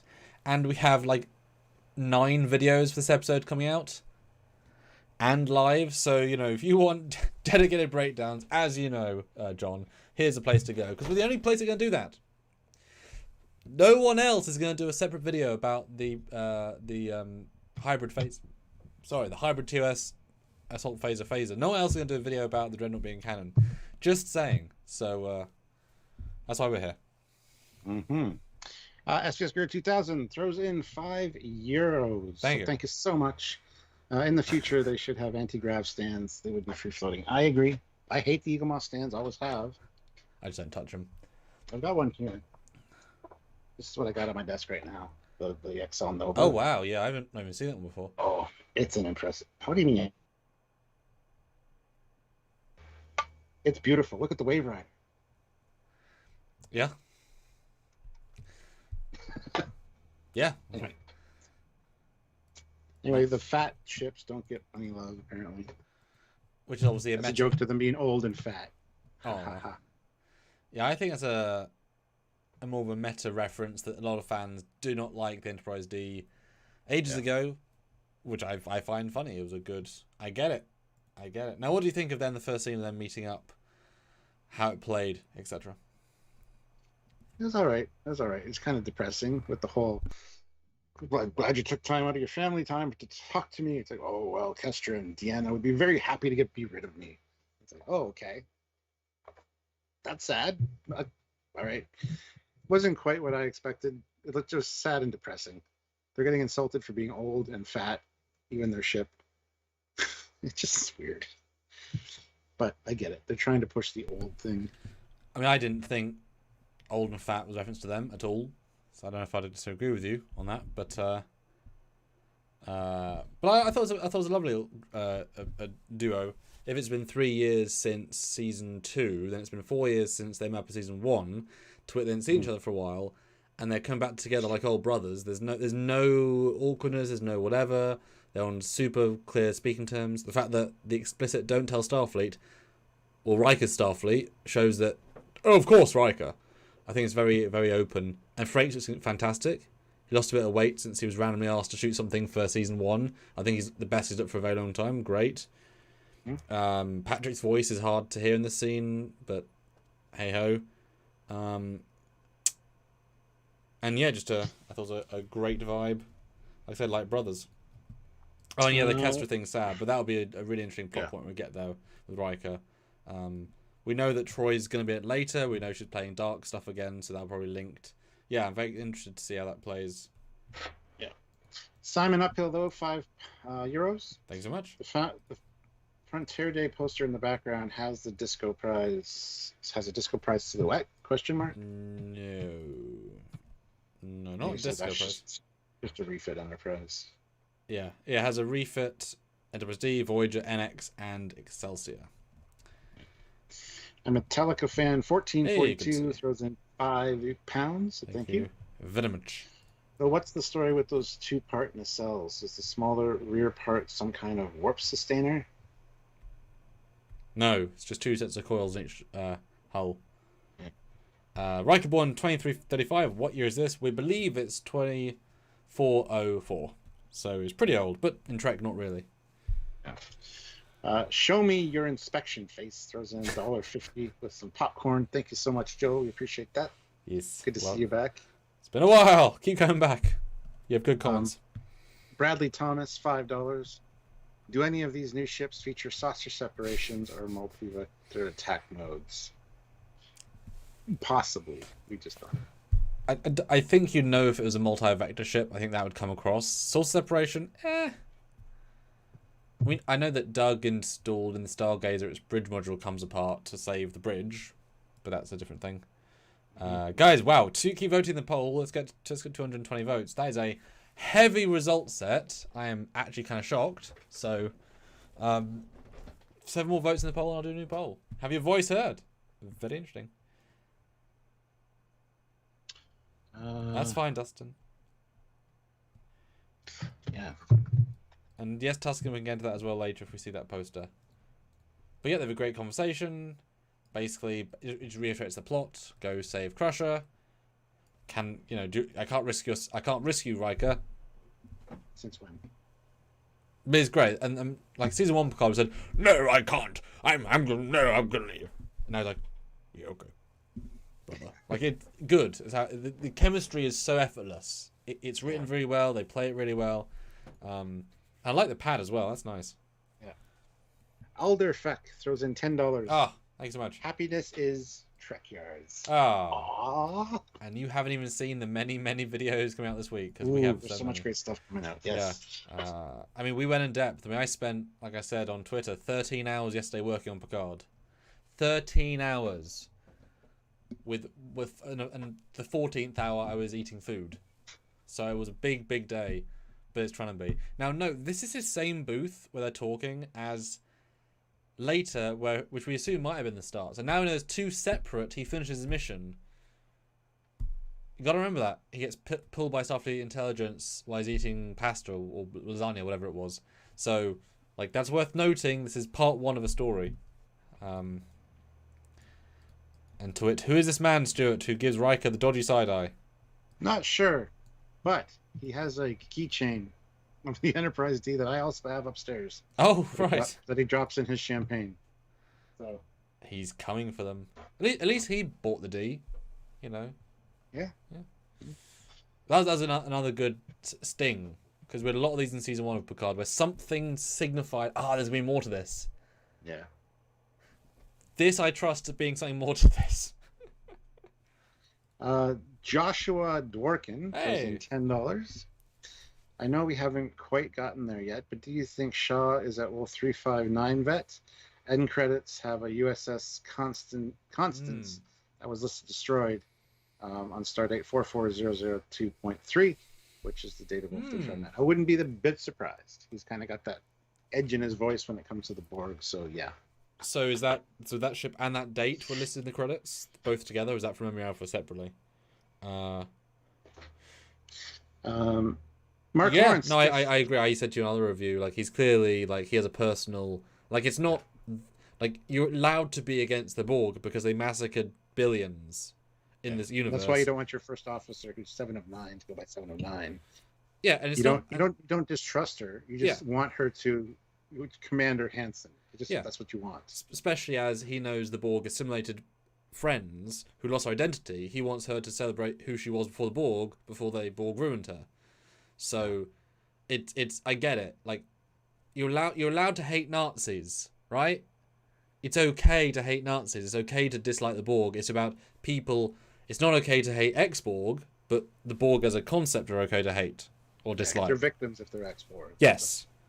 Yeah. And he's allowed to piss at Locutus, not Picard, because again Locutus was explicitly ordering or like controlling things to kill people. There's enough reason here that it's fine, in my opinion. Mr. Loco says, why would he choose her as a first officer? Maybe he didn't have a choice. I don't think he chose. Or maybe she's just got such an exemplary service record and just high marks on everything. It's like the best first officer he could snag, so he snagged her. Oh yeah, that's good. Yeah, because she's super intelligent. She's super good at all this stuff. So she's super intelligent, barely inconvenienced. But I super intelligent, barely an idiot. But I agree. I don't think he picked her, but that's nothing against her personally. Yeah. And Merlot, Shaw served on the 5 years already on the Titan. Well, he said he's captain. 35 missions. Yeah. He didn't say on the Titan because he would have been a captain before that. In theory, he's old enough to be. So I took it as. Yeah. Because the other Titan was decommissioned 5 years ago. Was the other Titan? The Riker's Titan was pulled from service in '98, and it would take at least 2 years to do a sort of refit of that level. So it wouldn't have even been in service for 5 years, but he was captaining for 5 years because Titan feels like a nice second ship. You get a smaller ship, that's a nice second ship. And Mark Lawrence, one of our Federation Council members, has gifted 5 Trekyards memberships. Excellent. So I'd like to welcome Cody Michaels, Joseph Meditz, Daniel Vance, Burt Defect 1186, and Craig G. Hopkins. Okay. All to the rank of ensign. Welcome to the channel, guys. And Bill says you should recreate the dropping the keychain scene next week. Oh, I should. You could. Yeah. It's out of focus stuff. But speaking of out of focus stuff, we get Metalis Prime, first introduced Enterprise for Terry Metalis. And now back for Terry Metalis. Now, this confuses me because all these ships are Federation shuttles. So clearly a significant Federation presence to have. And because space is bloody vast, these shuttles are next to each other. I know to see them, but they're like this is like a convoy of shuttles. So is it? It's probably a Federation world. At least it's definitely Federation space, but it could have chose not to be the Federation, or this could just be a dodgy district inside the Federation colony. I think it'll be Federation space, but not necessarily, because like the building that gets destroyed with the Rachel Garrett statue is a recruitment center. Yes. It is a Starfleet recruitment center, Yes. and the area around it looks way more primitive than you would see on Earth. Yes. Just the Cars. district. Yeah. So yeah, it could just be like it's a new Federation world or something. Yes, it still has currency. Yes, there's still sketchy shit that happens in certain areas. Notice Joker. Yeah. And a really Jill. See, this is why Jill's great to come. She has often great comments. Picard is actually no longer an ex-Borg, except in memories, not the same body. So technically, but we are defined by our memories. So, but yes, his body has no implants left because his old one did. That's how he heard. Remember, he heard the Queen through the implants. That's all gone. Yep. Not say he couldn't be hacked by a new Borg, but technically he's Picard B or Picard A, so he hasn't got the implants. But my assumption is this district is just a shitty crime district. Like we have, I'm sure if you go to Tokyo for the vibe and go to the dodgiest part, it would also be drug selling and no one's going to care. So this is just bad place on nice planet is what I got from this. Problem with this scene though, it really stirred Discovery vibes for me. Mm-hmm. This looks like their time on Kronos. No, Kronos. Whatever. It's the same kind of vibe, the same kind of videography, the same kind of lighting, everything. It drew me out of Picard for a minute and had Discovery flashbacks. And this first little bit with Rafi's not great in my opinion, because you don't know what's going on with her. You think she's still sketchy, Rafi. Yes, she gets much better after she contacts her handler at the end of this scene. But this scene kind of immediately pulled me right out of the momentum we had to like, oh, this is Discovery. Because it looks exactly the same. I don't know if anybody else noticed that, but so this is a very interesting subplot because it entirely plays differently the second time, entirely different, and I appreciate that. Rafi is trying to buy drugs from an Orion guy. Great, easy, simple. Now Rafi is certainly one of the best characters of season 1 and 2, but that is not a tremendously high bar, and both of us like her better when she's doing Starfleet things. So. The acting here is great, but it's not what we want to see, you and me, from this sort of Trek. But when it's revealed she's an officer still, then grips you right back in, and actually they play all the subsequent scenes to a good amount of pace. So this scene works better second time, because now you know. So that was a great choice. The trailers, we see it being drug taking, which is a good payoff to this later, but that's how it's implied. Whereas this really helps, like, no, she's not off the wagon. She's doing her, like, she's very good at certain things. Get her on mission. And boy, undercover stuff's difficult. You hear stories about undercover cops like doing hard drugs, massive, awful things because you have to. This group takes coke on a daily basis. I guess I'm going to be a coke addict. I got to be for this job, and that sucks and it ruins your life. But you want to save people, etc. So, yeah, it's a tricky scene to watch. The Orion guy, the actor, does a good job though. I like him. Yeah. Very underplayed. Yeah. Very, very underplayed. And she basically shoots him a bunch of extra money for the Red Lady thing, which just cleans out her account. That's why later she's like, and I need more money. Which is good because she says, this will get me back into Starfleet. Like, this is the chance. Which, like I say, first time I was starting to get bored because it's lit poorly. It's framed in close-ups. There's nothing really happening visually of any interest. Maybe if there's a Klingon at the bar offering drinks to, but then it redeems itself and double down, Stuart. She pulls out a TOS or Stranger Worlds communicator. I don't remember the Stranger Worlds communicator having those two stripes on the emitter grill. Well, I think it's a civilian communicator. The antenna grid looks longer than a standard Strange New Worlds one. Yeah, 100%, and it's also slimmer. It looks like a belt buckle. Yeah. So I think it's either an undercover one or just an older style, or a newer style. Or a newer style. But it's got the old sound effect though. Yeah, so, but it's clearly a TOS styled communicator, which was entirely unnecessary, but beautiful to see. I mean, they're so sleek, and like you say, I mean, this tech is going to be around for hundreds of years. Why not use it? Which is great, just great. Nice touch. And I love it on a belt. We'll look at it later, and then we'll delete a video. But she says no to drugs. Some kid, however, might be able to pick it up. I wish she'd done something with it. Isn't just on the floor. I don't think there's kids in this district. It looks like the red light district with prostitutes and shit. Any person. There you go. Fair enough. All right. And Ozzy has gifted 5 Trekyard memberships. So I'd like to welcome Dan Ben. Ooh, a longtime viewer. That's awesome. Michael Williams, Paul Hitchcock, Chris Little, and Merlost. Welcome to the rank of Ensign. All thanks to Ozzy Medeiros, who is a Federation Council member. Incredible. Awesome. Two great comments. Kevin says, makes sense for a space junkie to have a junky old phone they can't pawn. Brilliant. Retro tech, love it. Great idea. And Jock says, I like the Beverly and Raf are using old equipment they can just get their hands on. Yes, because once we're out of the Starfleet zone, we can get given the newest stuff. Yep.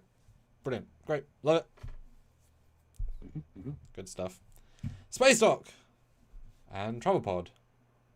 And good conversation. I don't like this plan. It's more of a ruse than a plan. Exactly. That's just great. Yeah, this and show me your inspection face, as Jill has her name set to. So, I mean, this is lovely. Yeah. I mean, this shows that you don't actually need giant, big scenes, floating cameras, lens flares. Two dudes acting well in a tiny set, and it's one of the best scenes for character. It's great.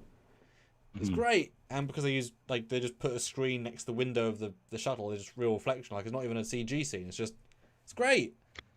And we were wrong, at least I was, about Hello Beautiful being the Titan. I didn't expect that. It seemed a little too obvious. You were very persistent it was going to be the Enterprise. You were very I'm willing to admit that I was wrong. So there you go. Matt Boardman has now gifted 5 memberships. Damn. Let's see. So Kevin Tipcorn, Nathan Culver, Lance Riplinger, and Show Me Your Inspection Face. Hey. And Sebi. So Jill also got one. Everybody, welcome to the rank of Ensign. You will be able to see your name at the end of videos on the dedication plaques. You'll see what ship you're serving on in the Trekyards fleet. Because that's for 1 month, isn't it? So I guess there'll be in a few of them. Oh, excellent. Yeah. If you want to continue to have your name displayed, that's very true. Remember longer. That's great. Yeah, and put in your custom emojis. We'd love to see them. But I think I'm going to end the poll, though, because now it's 258 votes, just before you do this one. I said, who should Picard end with? Pretty significant win. 68% Laris, the newcomer. Yeah. 30% Crusher. Oh. See, I would have voted Crusher, because, but fancied her for 50 years, but obviously hasn't chosen each other. So you could argue that as well. Interesting. Huh. And Darth Duck throws in €5 and says, who came up with the idea to make the interior of the new Starfleet ships so dark? Even the captain has to eat in a completely dark room. Depressing. The lighting director. I don't know. Set supervisor. It probably looked better on set. Yes. Atmospheric. Yes. Zachary Tyson throws in $10. Red Lady equal red matter? No, not at all. It's just... I mean, certainly there could have been the joke with the Red Angel suit. That was obviously a possibility, but they didn't. But Tycho Yards, your friend, does also say, hello, Shangri-La 2 class. So it's both the Shangri-La 2, the Constitution 3, and the Neo Constitution. It's a very busy ship name. As I said to someone else, there should now be a Constitution 3 USS Constitution 3 by the naming, that's how the fleet works. So at some point, now it sounds silly, but there was a USS Excelsior 2. So that's just stupid too. That's just taking a classic design and just putting in so there's no, I guess that naming convention is that it's just a new version. Yes. So there can be a Constitution Class 3 USS.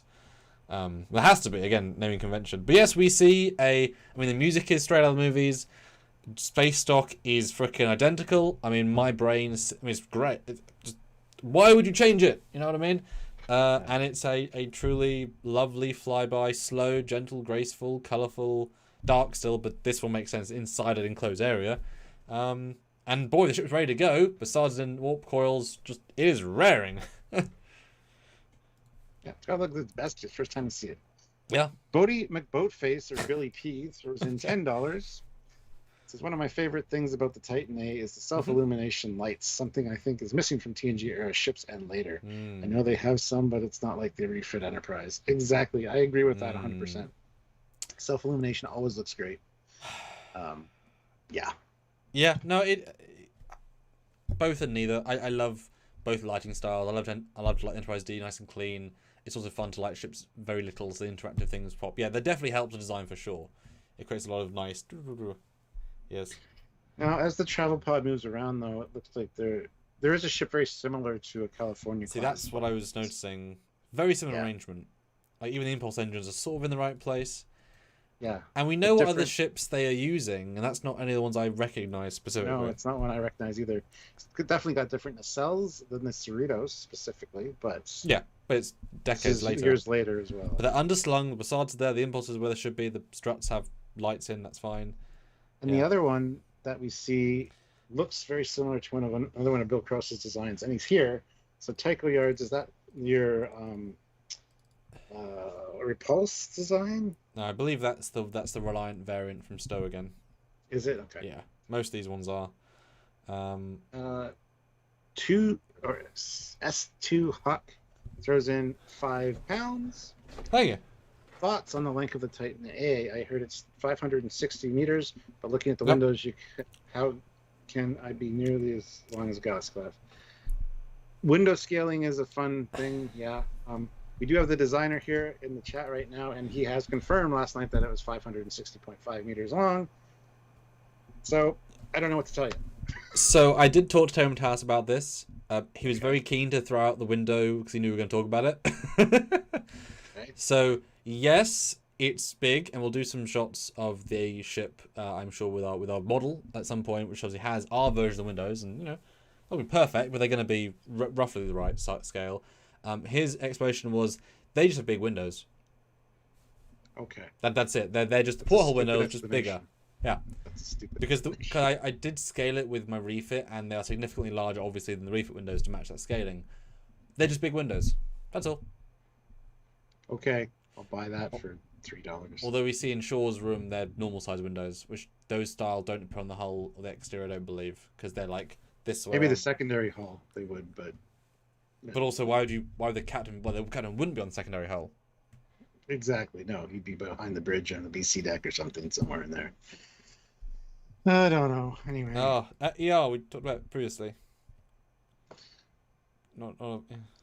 And then there is a Nebula style ship as well behind there, tucked behind there when you get to the top view. Let me just do another poll. It's an STO ship, but I don't know what class it is. So. Bradley Thomas, hello, my friend. Throws in $5. I want to see the return of the horseshoe as a design element on some of these new bridge sets. You might see a horseshoe. Moving on. Darf Duck puts in €2.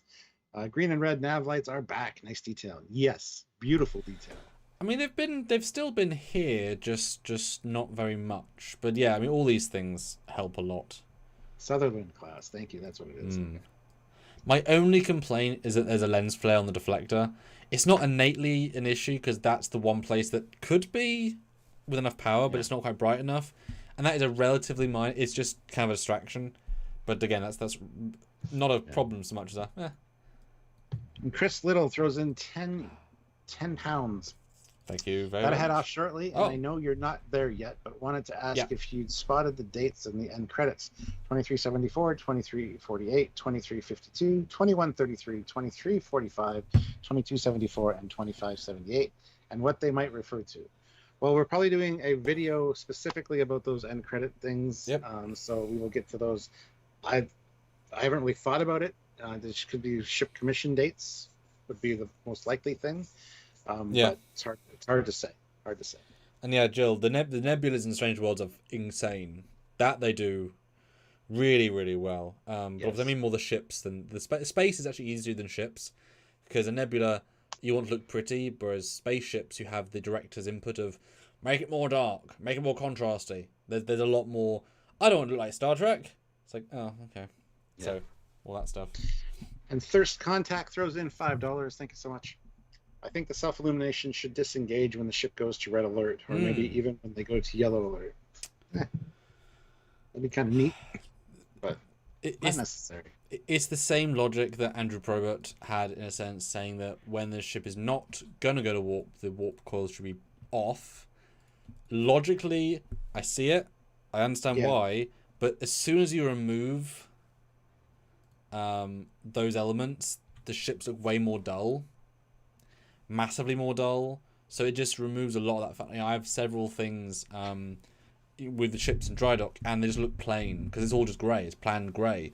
So you kind of like, well, if you just keep the red and blue on all times, it looks 1,000 times nicer. So, yeah. By the way, we have 284 people here, which is amazing. We're almost at 300.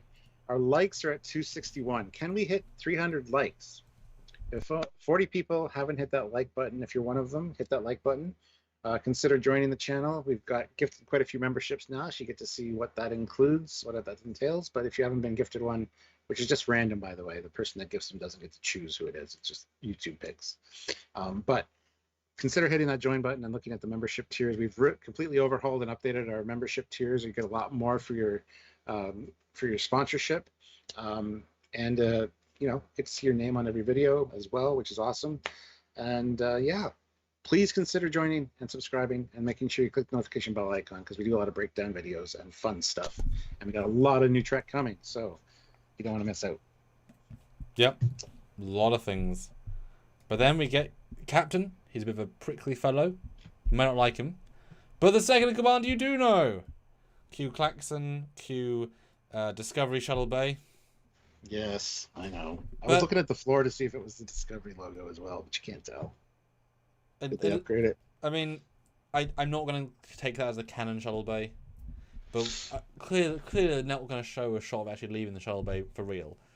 Because why would you build a shuttle bay for this sort of shot? So fine, whatever. But yeah, Hansen with a decent honor guard, I guess. Hello, nice to see you, sort of people.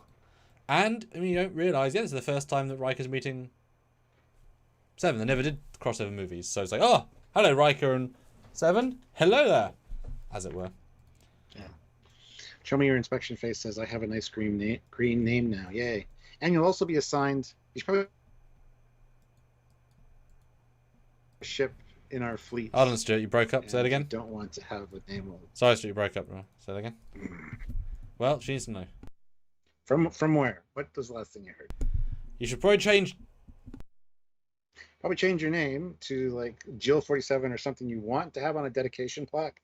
Because now that you're a member of the channel, you get assigned a ship, and you get to see that at the end of every video which ship you're on. On the dedication plaque. Fancy. Alyssa Jericho, member for 33 months at the rank of ensign. No saluting for you. I know. Triton's fear has come true. Wormhole weapons. Yes, quantum tunneling tech. That's good. I like that. Always a bit of quantum, eh? Always a bit of quantum. Yeah. I do like me some quantum. Which, I mean, hey, if it's also time-based, that's even more. Oof. Oof. Oof. Then we get the inspection. I love how Picard like straightens somebody's comm badge. And the captain doesn't want to meet them. He says I'll meet them for supper later, for dinner, and Riker's like, oh, that sounds fun. And Seven's like, yeah, you should probably temper your expectations. Now, that's actually rude. But then we see... Because sure, like, that's actually being rude to the captain. Like, that's kind of insubordination-y. It's like if Chakotay said about Janeway, bit of a bitch, though, isn't she? It's like, of all the things, that's actually being rude, like, distinctly. She could have said it in a more tactful way. But we do see the guy that gives Riker kind of a look, and he might be important. Who knows? Yeah. Keep in mind, there's one guy that watches our lives that Hello there. in a scene. I forget his name. Philip Gaming. Ooh. He said that after his episode aired, he'd be able to talk about it being on set. So excellent. Hopefully he shows up. And it's worth also mentioning they went for a nice plethora of people here. They've got red, blue, and gold. They've got some cadets at the back, which is interesting. So is that they're also teaching people, I guess, because they're not ensign, they're cadet uniforms, which I didn't notice until right now. You also have an Orion, like Tendi. Yep. They got a Vulcan, a Tellarite, an Orion, a Trill. Very specific to make it a very, very diverse arrangement of people, which is great. And the horn-faced guy, whatever he is. He's a Tellarite. Oh, is he? That's a new Tellarite? Yeah, I mean, they vary so much now, but yes. Yeah. But I just haven't seen a bald one. Well, yeah, well, exactly. But I like the different groups here. It's a nice plethora of. I kind of wonder if Patrick had the idea to move the comm badge. It feels so random and genuine. Yeah. You know. No, it's nice. And then yes, Guy, who's going to be evil, clearly. Yeah. Glem G, my buddy Brad is here. Good to Hey. see you, sir. Welcome. Good to see you. All right, and I love the introduction on the bridge. Admiral on the bridge. Oh, and Captain on the bridge. Yes. Since you all outrank me. Obviously, it is just an unchanged Stargazer. Nothing's different. It's just different lighting, which is in itself different. Riker does say a new ship smell, which it shouldn't have because it's 3 years old, but he's just being nice. He's awkward. You know, they're lying. This whole thing's a ruse. So It's it new makes sense. compared to when he was last on it, as far as smell goes. But I like there's lots of aliens on the bridge. I mean, it's a fine bridge. I wish it was different, but you know, neither here nor there. I mean, no, it's not a window; it's a view screen, so all the points back to the view screen. Sydney LaForge. Something wrong with that ensign? Sydney LaForge. Oh, Crash LaForge. I was a cadet. He crashed the shuttle twice. It's like, and Picard's like, "Will, don't embarrass her." I love it. I love it. Nope, she was excellent, simple, effective. And now she is actually LaForge's or LeVar Burton's daughter. That's the other one. The other one, okay. This is the. Thanks, cool. Jill. I mean, I've got to make it brighter so people can't see. I want people to see our stuff, so I've got to make it brighter. No, she was great. She was, you know, wasn't given much to say and yet acted all around it. And I think because I haven't seen you since you were a lot younger, so he clearly they've hung up with Geordie more. Yeah. I haven't mentioned Worf yet. Beverly effed off. They obviously seen each other a couple of years ago. And it's nice because Geordie was a Helms officer originally, so that makes sense. That ties. And I mean, obviously, it was also a reference to Generations, where you had a Sulu at the helm. Yeah. Yeah. Great. Perfect.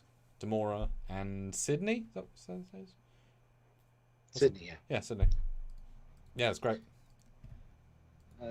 Yeah, and then although Riker, man, embarrassing her. Jesus Christ. that's what old people do, man. I know, but that's really embarrassing. Yep. Because But also, that's fine. if she's an ensign, she could have been in the academy like 2 years ago. Could be. Just hasn't told that story yet. No one knows. Doesn't matter. That's hilarious. I think it's funny. It is funny. It's just like I was like, oh, granddad, or you know, Uncle Riker, you shit. Because I'm sure I'm sure he hung out with because he was a lot more friends with Geordie. I'm sure he's hung out with her for like he's seen her loads of times over the years. I'm calling it now. She's gonna own that name by the end of this season because she's gonna end up having to crash the ship, or crash a shuttle. Or something. Maybe she crashes the one ship into that other ship that we see. Yep. And deliberately, not because she screwed up, but because deliberately. And then she actually owns the name Crash, and she's like, yeah. Yep. No, I love that. Yep. No, that's 100% what's going to happen. Which is obviously going to be a reference to Nemesis. Yeah. Anyway, a maneuver like that, and also, you know, if we crash the Titan, we get another ship. Maybe that's why they have to go to this museum. That's great. That's actually very smart. But yeah, this shot in particular, the darkness level on the bridge, Sydney the Forge is almost entirely dark, and you can even see because I've got a version of the set. The step lights aren't even lighting the steps. The lights aren't even at full power. If you look at the top, those white lights around the corner, they're not lighting the pillars next to them. No. It's so dark, the lights aren't even lighting the set. I mean, if this isn't night mode, I mean, this is kind of beyond a stylistic choice when the lights aren't even lighting the set. Very strange. Yeah. I mean, this shot of Picard and Jerry, I mean, their uniforms are entirely black. This isn't safe. I mean, I brighten up this much, and now I can see she's got a red uniform. Like, it's just not a safe work environment, really. Maybe strange. they can make a joke if she does crash the ship into something. Maybe that's after Deanna's on board, and it can be a whole joke of who's going to crash the ship. Everybody looks at Deanna, and then it's like, no, we should have Sydney do that. Anyway, moving on. SVS Guru 2000, 5 euros. This is how fighter pilots get their call signs. Something embarrassing some embarrassing event or action, yes, or just a play on their last name generally. Yeah, but you don't get to pick your call sign. You get assigned a call sign because of something stupid you do generally. And Cody says maybe other directors will light it differently. Is their call correct? Yes. Yeah. No. Hopefully so. You're very true. But Commander Hansen gives the honor to Picard to take it out. And he's like, "No, you do it." Yeah, and a lot of people have been complaining that the no impulse and space dock thing. But she does say aft thrusters 1/4 power, so she's not engaging impulse engines. Maybe she's using the thrusters to get the 1/4 impulse power, or regulations have changed in the however many years since Kirk had those rules. So I have no problem with the 1/4 impulse power to lead. Yeah, I mean it's a much bigger space dock with a much more advanced ship with much more fine-tuned thrusters. With also Savick had barely worked on that ship before. If the Forge has been on there the entire time, that's at least 3 years. So she knows the ship better than Savick did. So yeah, Hilarious. Valeris. Okay, well she was also new. Yeah, not as new, but new. But yeah, then we get a leaving space dock, and I appreciate that they didn't feel the need to make the doors that much more detailed, because those shit are flat. That's like 2,000 polygons, right? But it's a giant freaking door. Why the hell would you put pipes on a door or plates on a door? It's a door that slides into the wall. Like, you know what I mean? Like, this is what Akiva Goldsman, I was going to say, throw in a delta, throw in some blinkies, throw in some neon. Why? There's no reason to. But this works, right? And lets you focus on the actual ship coming out. Yeah. You know? And that shot of it leaving. Yes, there's a work brief from Discovery which makes no sense. But it looks nice. The glows in the back, pardon me, like to the back it really pops. We've seen them in my animations. Like there are certain views where it sings. Back view real nice. Yeah, and I love the blue warp coil effect, because it's like streaks that are just like moving. Yeah. It's like, yeah, I tried. This is so mint. Yeah, I tried to kind of replicate that on mine. Didn't quite. It's sort of there, but they obviously do it better. Obviously, I still have the 2 coils. I think that's just such a great design. Yeah, no, this is a really nice shot, and they linger. The next shot, though, I mean, that's straight out of Star Trek 4, 5, 6. Just linger, fun, and you get to feel a side view, which is good for us, the audience. Like, get a sense of its dimensions. I mean, you feel like you know the shit by the end of this episode. Absolutely, yeah. So that's, that's an achievement. M. Stark, $5. I love this episode. Riker is excellent, and it's fun to see the Picard-Riker dynamic back again. Thanks for all you guys do. These breakdowns are great. Thank you. We appreciate that. Thank you so much. We'll continue to do them as long as New Trek is on the air. Yes. M. Andrew, or Thirst Contact. So M. Andrew Alfonso puts in $2. Thank you. For the plaque. For what plaque? Oh, you have to remember for that. He is. He just joined. Or he upgraded or something. Oh, there you go. And Wenlock, or he got a gifted one. I can't remember. Anyway, Wenlock throws in £5. This whole scene, thematically and musically, is Star Trek movie fan service, and awesome for it. Yes, all the above. I mean, I still don't like the word fan service, because aren't you making the show for the fans? Yes, you are. I mean, if you don't make it for the fans, who are you making it for? And Trekyards, which is Bill Crow, says 359 frames. You forgot to put of awesomeness or something. Yeah, this is definitely, like I say, one of the shots. Like you like. Oh, this is a Starfleet ship. Yeah. Yeah, and like the gentle city block in the side, but not too much. It's busy enough to understand it, but not too busy. Even getting to Earth, lovely. And then we get all stations prepare. So this is something nobody's complaining about, by the way. But I want to point this out. All stations prepare for maximum warp. What, in the solar system? Right by Earth? You're crazy, lady. Nobody mentions they're going to warp in the solar system, because they do that all the time, even though it's not. Anyway, regardless. All engines online, priming deflector shields for warp. And then Card's like, shouldn't we alert engineering that we're going to be hitting warp 9.99? Like, no. Not on the newer models. It's fine. It's all automated. And I totally think she means by newer models like the last like 10 years. Like, not actually like this ship, like older ships, like Stargazer, etc. Yeah, I mean, this warping solar system, it would have been really easy for them just to do a shot of them like impulsing past the moon, like give us more distance, very easy. Probably should have done that. Like, it's fine, it's safe now, but where are they going? And we know that Shaw says later they're running at half warp to get to the destination anyway, so why are they leaving at 9.99? Normally start at low warp. It's like, can you even, Stuart, as a car lover, like, put your gear to 6, go to 200 miles an hour, and just start at 200? Can with the new electric cars. Electric cars accelerate way faster than the older style, so if this was a newer kind of ship, newer kind of warp, you could probably jump to the faster warp quicker. Sure. And like, there's no reason for it. I would have kind of liked... I love that Picard knows the warp speed, though. That's impressive. He did do some research.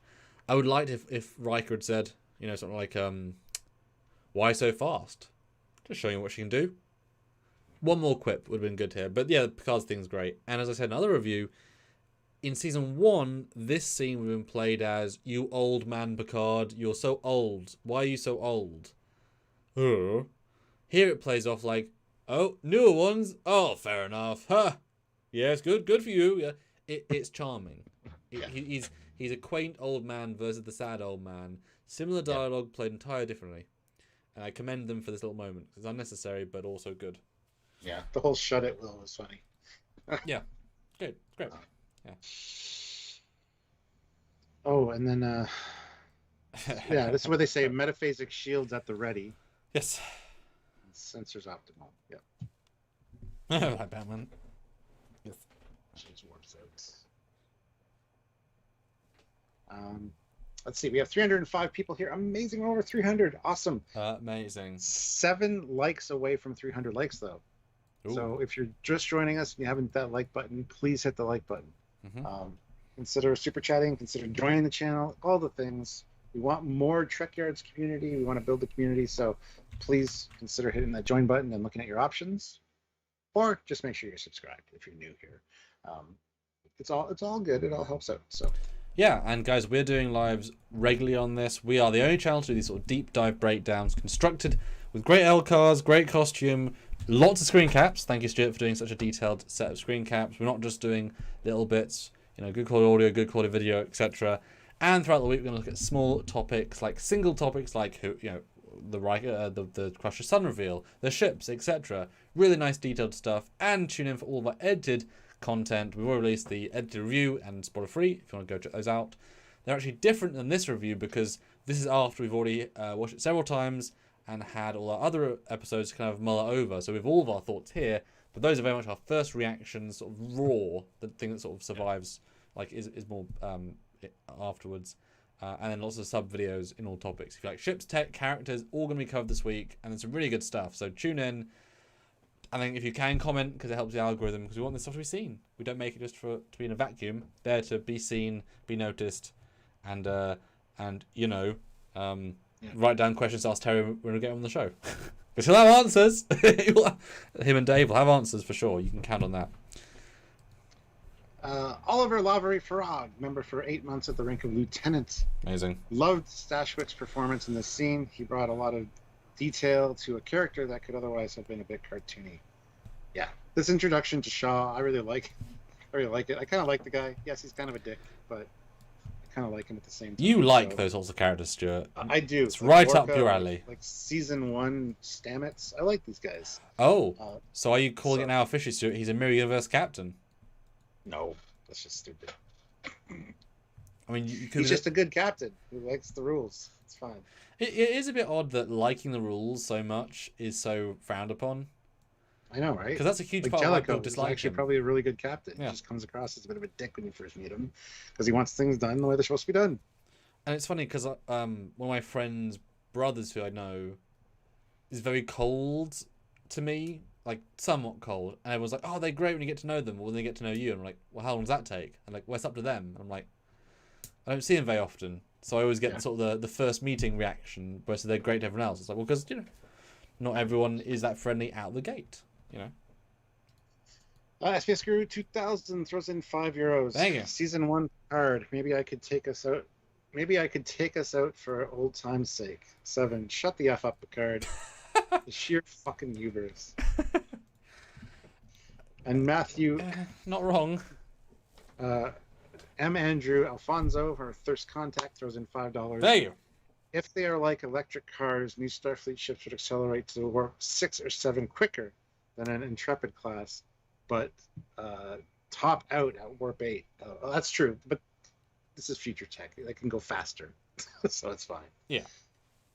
And Joshua Irwin of Avalon fame jumps in and says, sure. Hello, Josh. Has more organic motivation for not liking Riker and Picard. Yeah, I mean, personal preference. I'm sure there are captains that adore them, idolize them. I mean, Rios. I mean, have you seen Rios' scenes? He's like, that's the captain. In certain scenes, like, that's Captain Picard. I love that guy. He's like a father to me.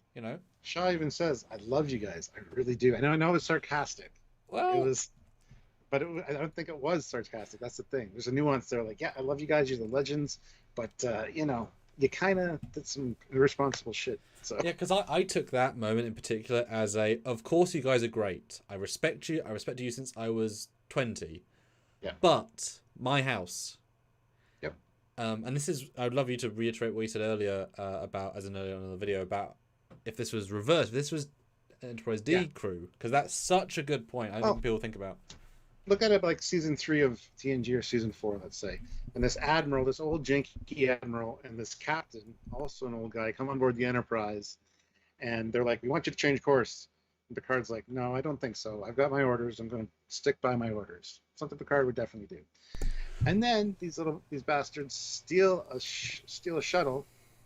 You got to look at it from that point of view. Like, in that case, we'd be rooting for the Enterprise and Picard and da-da-da-da. A lot of people here are kind of against Shaw for the way he treated them and for saying no. But if it's a role reversal thing, right now, Picard is the bad admiral.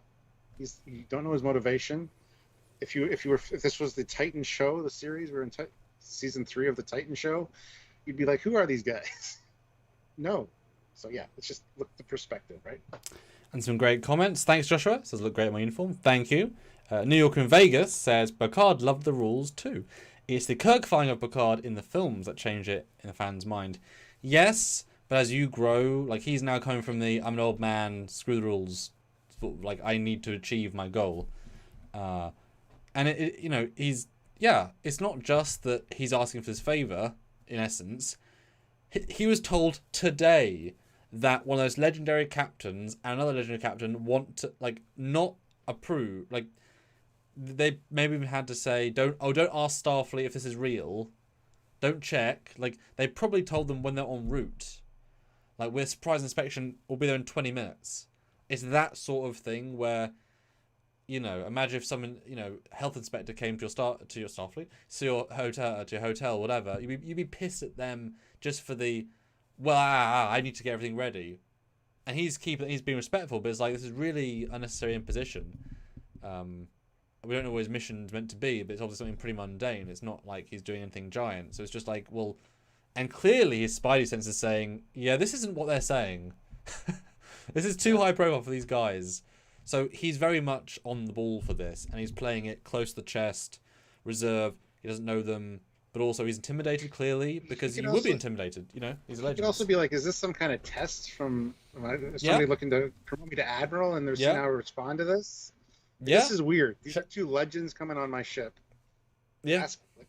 You got to think of it that way. Yeah, because there are several episodes in TNG which we watched recently where they back-to-back had Picard say, "Follow and trust the rules, Ensign, because without the rules there's no order."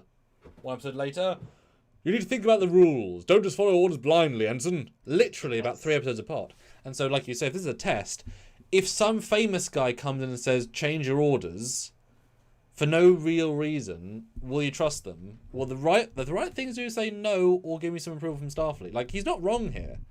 He's just a little bit annoyed, and he's allowed to be. So I'm actually... He's a little bit rude and disrespectful. And people are like, well, Shaw is their subordinate. Not really, as he points out. Retired admiral. Congratulations on that. And now he's only the guy at the academy with an honorary, like, admiralty. Like, that's his role now. He's an academy guy. Riker is a captain, same rank, but with seniority. So technically, that's a little bit. But he makes the point of saying without a chair, you don't have a command right now. You're a captain, but you don't have a ship. It's like, yes, you outrank me as far as seniority goes, but this is my ship. I know I'm within my rights to. We can butt heads as captains. Yes, you got seniority. I should respect you, but I don't like you very much because this used to be your ship. You come on here thinking you can own this, you know. Even though Riker wasn't really doing that, he was actually balanced it well. You got to think captains Spock, Kirk, and Scott. Yet one's going to be the captain. Like Spock can't change the orders of the captain. You know, there's a hierarchy even within the captains, as you said. And also in Voyager, you know, there's a multi-captain rule.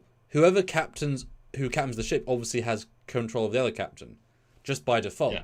So there's all these things. Like he knows you guys are just coming on to play. My ship, my rules, my crew. I'm not going to risk them. It's very reasonable. SBS Guru 2000 now throws in €5, so thank you so much. Thank you. What Shaw should have done after dinner: Starfleet Command, this is Shaw. Picard and Riker here trying to commandeer my ship with some BS excuse. Yeah. But Mr. Crean says, could you ever see Picard being so obstinate and not discussing and not working with an admiral, even if Shaw was like, I won't break the rules for you? Yes. Especially seasons 1 and 2, I can see him being like, no, I have my orders, I'm doing my orders. We take the other admiral, like coming to him a few times saying, look, there's mitigating circumstances here. And then the moral dilemma comes in for Picard, whether he would listen to this guy and help him out or follow his orders. So yes. I mean, he also, when Nechayev, I think it was, said, you know, let's kill the Borg. He's like, no. Yeah. My ship, get off. A perfect example. That wasn't Nechayev, but it was a similar admiral. You know, yeah, I mean, you know, he's a smart guy. He's like, no. I mean, I obviously would have said, tell me more. Like, I would have probed further. But maybe it's like the end of a 14-hour shift. He's like, dude, this is really my dinner. I'm going to bed. She's going to bed. Yeah. Simon Uphill, member for 11 months at the rank of lieutenant, says if the Titan is this season's hero ship, maybe Shaw's learning the benefits of being more flexible as part of the plot. Sure. Or he gets blowed up. Yeah. Yep. 2 more brief comments because you guys are on fire right now. Clearly, this generates a lot of interest. Yes. Andrew, Shaw is rude and dismissive to senior officers while also making Seven's life hell because she's an ex-Borg. No, he just has, like... That's everybody, right? He's not being actively mean to her, just... This is the way it is. Everyone's treated the same. Yeah. You know, most ships, you aren't necessarily friends with your XO. There are all types of ships. Just because Picard was friendly to Riker, and then he wasn't friendly necessarily to everyone else, and Riker was friendly to everyone. So, he's allowed to be different. Like, put it this way, I get what Terry's doing with his character. Yeah, I do. You might not like it, but I get what he's doing, and it does make sense. So I'm not fighting it. Versus Lorca, who was doing a very different thing, actively trying to be against everything Starfleet-y. Hence why I didn't like it, because it was going full on.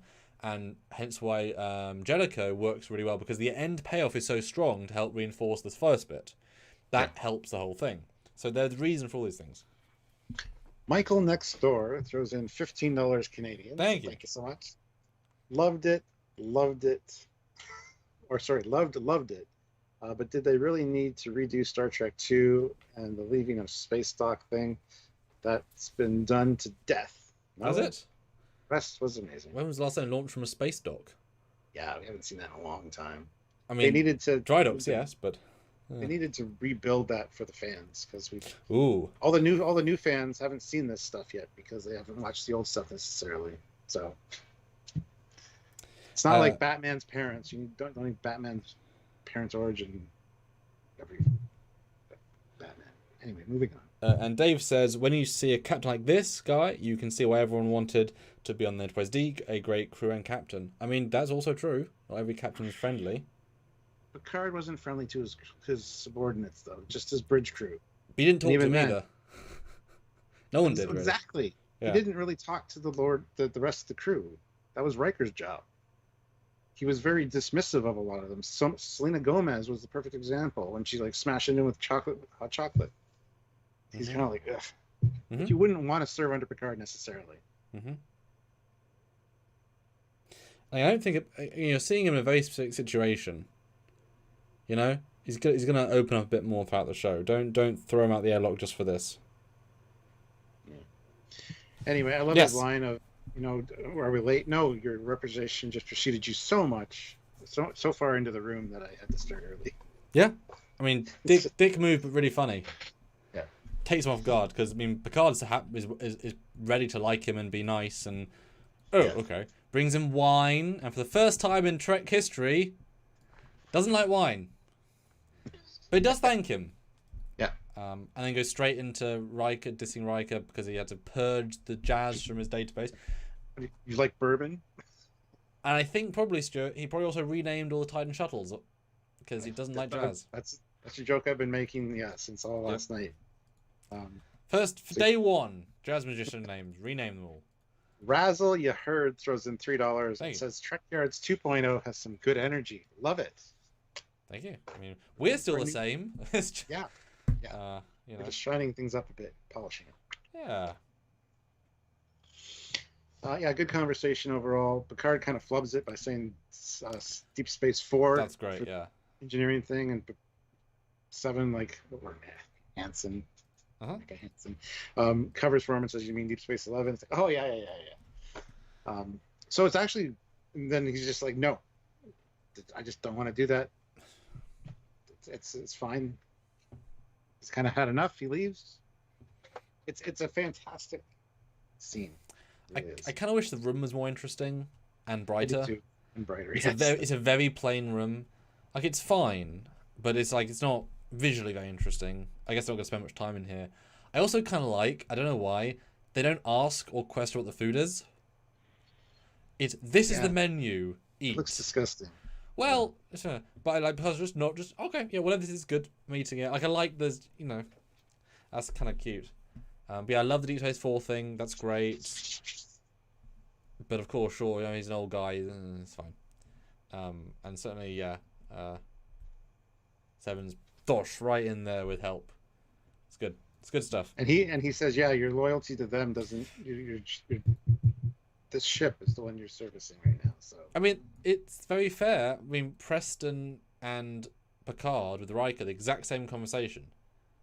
It's like, this is your ex-captain. You did bad things, good things, whatever. I won't ask with him, but your loyalty's here with me now. Yeah, I get that, Captain. It's not rude. It's what you do. Because if someone else comes aboard, countermands your orders, if you can't trust your second in command, you can't trust your ship. Because as we've said, second in command deals with the ship. And if this was Picard and Preston came in and said, Riker, do this for me instead, I mean, he's allowed to be pissed, right? Just because he's not the most friendly of actors, it all flows pretty well. And yeah, Blue Steak is great.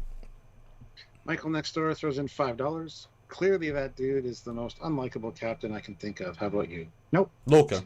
Mirror Lorca. Way more unlikable. Oh. But he's trying to be. It works, but he's trying to be. You're never going to agree with my opinion, but that's okay. It's fine. Andrew Alfonso, or Thirst Contact, throws in $20. Oof. If demotions in Starfleet work the way they do in present day, Spock should outrank Kirk, and Kirk's demotion due to time in grade determines seniority. Also, Scott would outrank Kirk if he made captain before the demotion. Oh, well, there you go. Because once you got bumped back from admiral to captain, you're new captain, so all your previous years of serving as captain don't count. I don't know if I like that, but I mean, if that's the way the military does it, that's just stupid. I guess though it's a case of how often does that happen, and they're always demoted for a reason. Let's not keep the, I mean, demotion's a punishment. Let's punish them further, and let's not let them outrank a guy that's great. I mean, in the Trek, I don't think it works so much because you can expect more up and down demotions. Some. He did a bunch of janky shit, just saved Earth. All right, it's fine. Yeah. I've been drinking a lot, so I'm just going to briefly head to the toilet while I move to the next scene, which is them talking in the hallway. I think. Yeah. Okay. See you in a second. Yeah, I think Annika Hansen's like improved hearing must have heard this because of the way she kind of looks at them. Of the whole, as long as the longer we're not heading towards Trusher, the more worried I am. Hold on, just 1 second. He picked a bad time to leave. God damn it. Anyway, hit the like button, guys. We have 330 likes. Let's see if we can get another 20 likes to get to 350. And check out the membership options. There's a bunch of new stuff. You get a lot more for your membership dollar here now. So check it out. Consider subscribing. Make sure you're subscribed and click the notification bell icon to all so you don't miss any content. We do a lot of lives and we do a lot of edited content as well.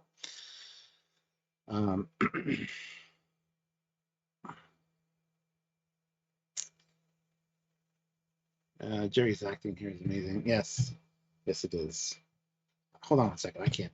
I'll be right back. You know, this is dead air. It's not a good thing, but this is your time to hit that like button and do things.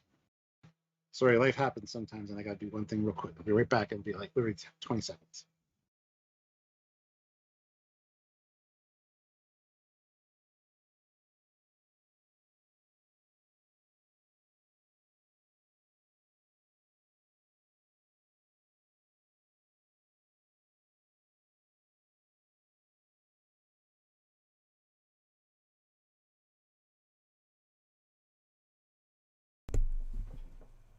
Oh.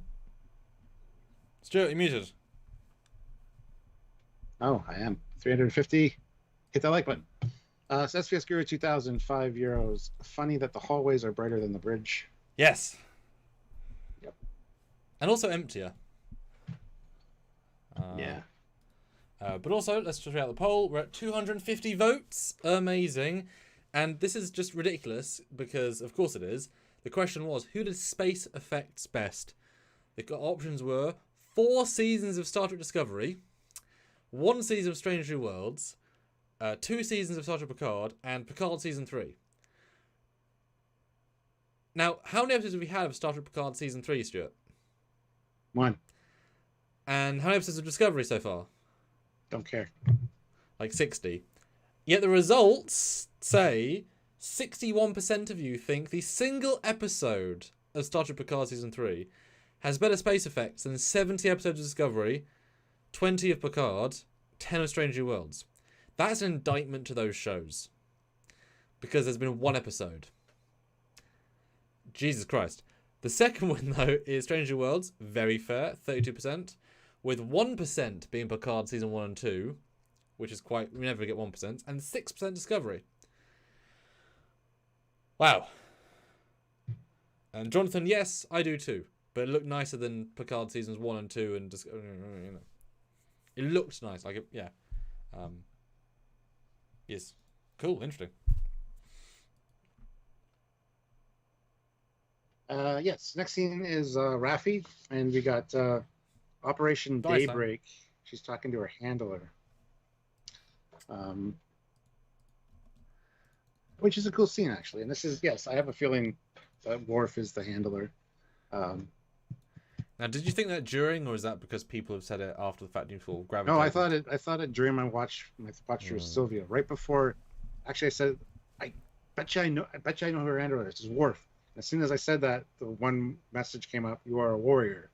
I'm like, oh yeah, it just clinches it. Yes, because it's used as a female voice for the translator, which is just like a throw you kind of thing. But yeah, I just a saucy puppet show member for 11 months at the rank of lieutenant. Speaking of demotions, I know I haven't been able to check in on live streams in a while, but I got busted down to cap. From cap to it. Oh, from cap to lieutenant. Yes, you did, because we changed our ranking system. So we have a Trekyards fleet now. We need to start out Joe. at the We need to start out at the ensign rank. So yes, you did. That'll teach you for missing lives.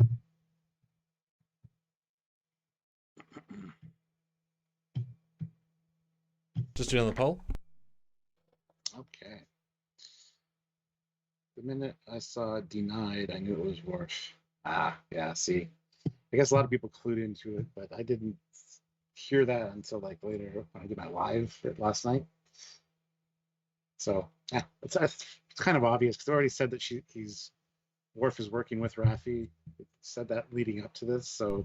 Well, later he is. He works with Yeah, Rafi in the season. No reason to think. It's kind of they're kind of telegraphing it a little bit. Which is funny because if you didn't know Worf was in the season, you would not say that was Worf. It's only because he's one of the options. Otherwise, there's no clues. The warrior thing could be anybody saying that. Yeah. Like it could be Rios. Honestly, he would also say that. I feel like. But he's. Oh, I mean, Elnor would probably say as well.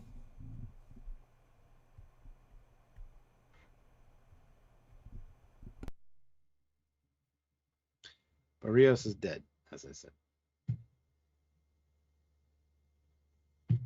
Anyway, interesting scene. It actually kind of makes me like Rafi, so that's good. I mean, that's hard to do, to be fair.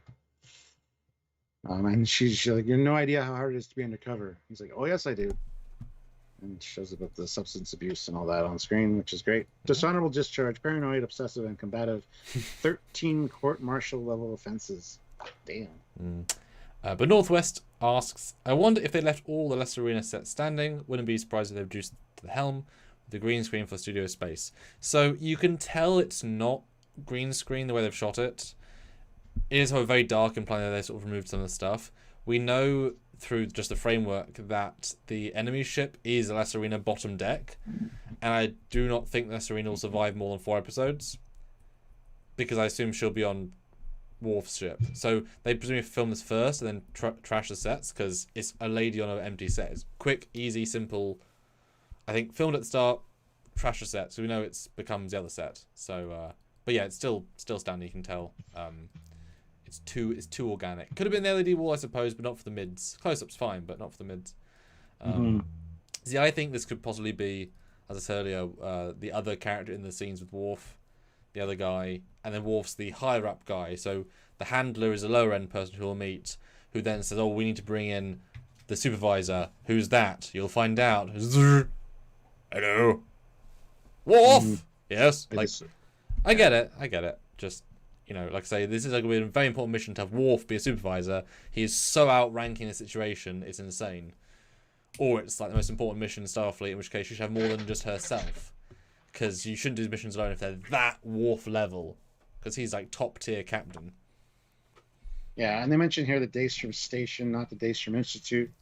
That quantum tunneling tech was stolen, which if used as a weapon would be quite devastating. So we get a lot of stuff here, which is great.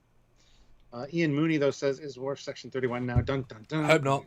Starfleet Intelligence. That's so boring. Sorry.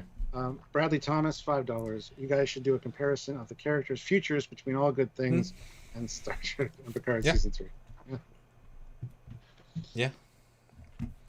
No, but this scene actually improved my opinion of Rafi, so I appreciate that. Better writing, better treatment of the character. I just wish the set looked even okay. The Lesser Arena is a crap set, and they can't. The only way they made it look okay is how all out of focus with the lights in the background. If this was a small Starfleet ship with the LCARs, and would look a ton better. That's the only thing laying it down. There's nothing to look at. It's boring and. Ugh. But we got Warp. I love the story behind this. You want to tell the story? Sure. So it sort of looks like traditional Warp, but not. Well, it's funny. It doesn't, and then the side it does for a second. So this is the warp effect. Originally, they wanted to use the actual warp effect seen from 1983, I believe it was TNG first season, up to 2005.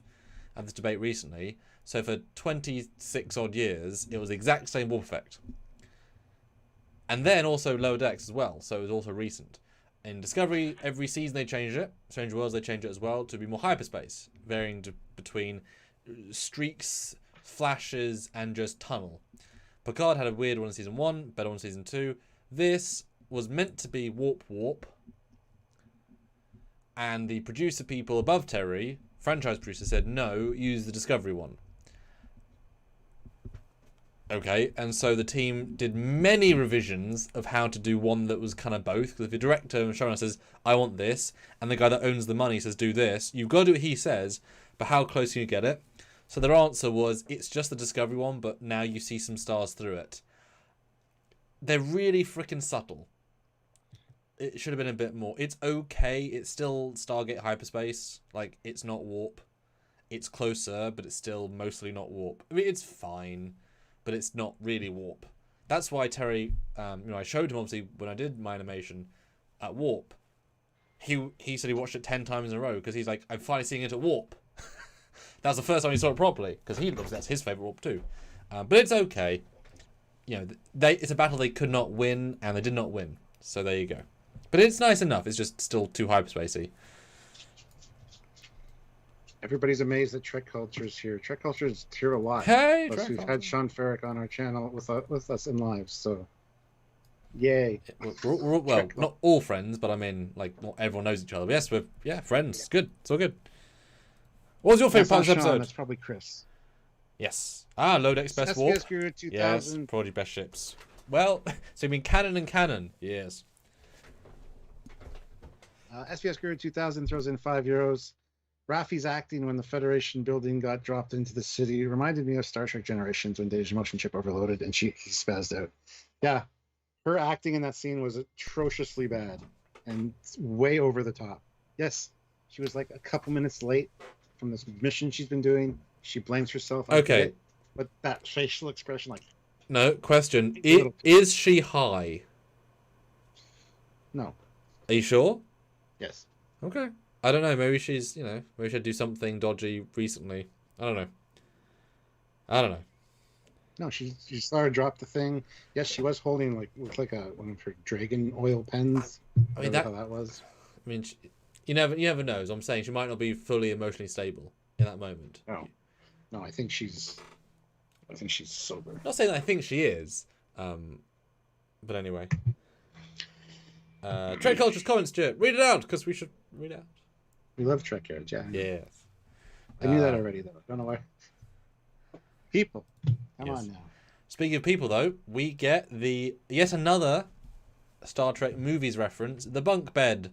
The cadet/ensign bunk bed introduced in Star Trek, I guess it'd be 6 with the Excelsior. It didn't really fit then either, because of course they'd have enough space to house everybody. And having a room full of 8 people is a bit ridiculous on a future ship. But it adds to the realism of the scene, and Terry loves that stuff, so it's back. However, Riker does explicitly say it reminds me of being a cadet, so I assume these might be the cadet bunks, literally, that we saw earlier. What's more silly? A corridor of ensigns where everyone can see each other walk around in shower garb, or cadets sharing like 8 cadets to a room, but at least an enclosed room. Like, they both seem a bit silly, but which seems more silly? The hallway. Yeah, well, yes. Yeah, exactly. Yeah. And this is Riker's socked feet, which for some reason is very disturbing to me, and I don't know why. But anyway. Okay. Yeah, this is humiliating. When they talk about Beverly, not talking to anybody for 20 years, and if I had known that was the last time I talked to her, and it's like, yeah, regrets. Mm-hmm. And then they get called to the observation lounge. Or told to report, so. Yeah, I think the scene is great. I think it does make sense, like I said earlier. You wouldn't necessarily have spare rooms. This legitimately might be the only actually free room, and it might only be a day. I mean, they're not going to make crappy beds. They're not going to punish ensigns with uncomfortable beds. It's just the fact they're in a cadet or ensign's room. But it's kind of nice to get to talk. It's a cute scene. It's nice. But yes, Annika summons them, and boy, she take charge. I mean, this is potentially your career on fire. Yeah. Although also the chance of people siding with Picard is higher than random man Shaw. So, yeah. Yeah, I love how Will is like, watch it, Commander. There's somebody to talk to an admiral. And she's like, no, so I speak to a friend. And she's like, what the hell's going on? I need to know. Because I basically changed course for you guys. You don't know it yet, but I need to know why I'm going to get in shit. And I love how she's like, how do I battle all my instincts, whatever, to serve a guy like Shaw, and follow orders, not go with my gut. And I love how Picard's like, if you get the answer to that question, please tell me, because I never figured that out in all my time of having to take orders from shitty admirals that I didn't agree with. And that was a beautifully acted line. Super nice. It's so out of the blue. He'd never have done that in seasons 1 and 2. Yeah. Like, that is entirely out of character for the newer Picard. She kind of mocks her career. You and Admiral Janeway convinced me to join Starfleet, and I'm not sure it's right for me. And he's like, I still think you're where you need to be.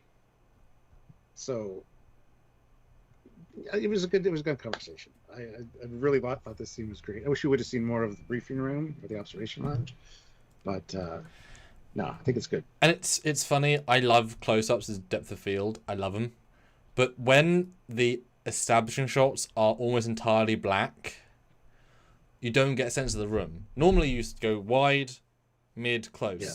This room is so pitch black to the point that you don't get any sense of the shapes. We know it from previous seasons and just we've seen it. If you didn't pay attention, this would be a where are they? What's the shape of the room? I have no idea. And then you go to a close up, you also lose. It's a very claustrophobic scene. It's not trying to be. It needs to be more like this. Oh, and boy, I didn't even see the chairs there in the original shot. There's chairs. Wow, Jesus Christ. So anyway, but yeah, I love the line. Yeah, the how do I, like you quoted. Now, I find it more interesting, less so about her being pissed at Shaw specifically, because she reveals that she doesn't know if this is the right journey for her personally, Starfleet. And that, to me, this is all subjective. This is all, art is media is subjection. Is that on Voyager she was well known to do what she wanted. If she wanted to reroute power, she could. She might not want Jeremy to be pissed at her, but she had a lot of freedom because she was able to improve stuff. Then Starfleet, she's not treated that well by somebody, some group, but it's not everybody. It's just a little bit. Goes off and does Famous Ranger, which is entire freedom to do, to kill, to save, to shoot. Now that's for 10 years of entire freedom. You're gonna get used to that. So to go into Starfleet and suddenly be given a rank of commander, because when you start from ensign onwards, you get used to low responsibility with orders. You build up to it. If you get thrown into commander rank, you've now got all the responsibility of taking orders, being the face of the captain for the crew, which means you have to have his back, also doing all your responsibilities as commander, also leading the crew. She has none of this experience. So of course it is an entirely horrendous role for her to go into. And then you've got a captain who's not the most friendly, who's making it more professional than it needs to be. She would rather have a friend, a Paris, someone to talk to relate to. And so now she's like, well, okay, I've got to be the full officer that I've never been, and also deal with these new things, and I'm expected to be amazing, and still be the 7 that they think I am. So it's not so much they're calling her Annika Hansen, that is her name. And it's not so much I hate Starfleet, it's the too much all in one time.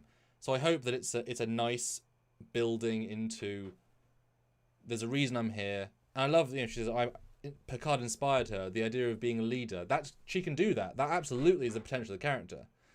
But she's been thrown in such a deep end that of course she's having a hard time.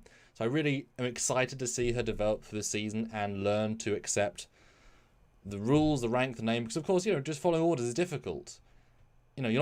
Riker is not meant to think about Picard's order and give his own sub-order most of the time, unless it really comes in. It's a really hard line.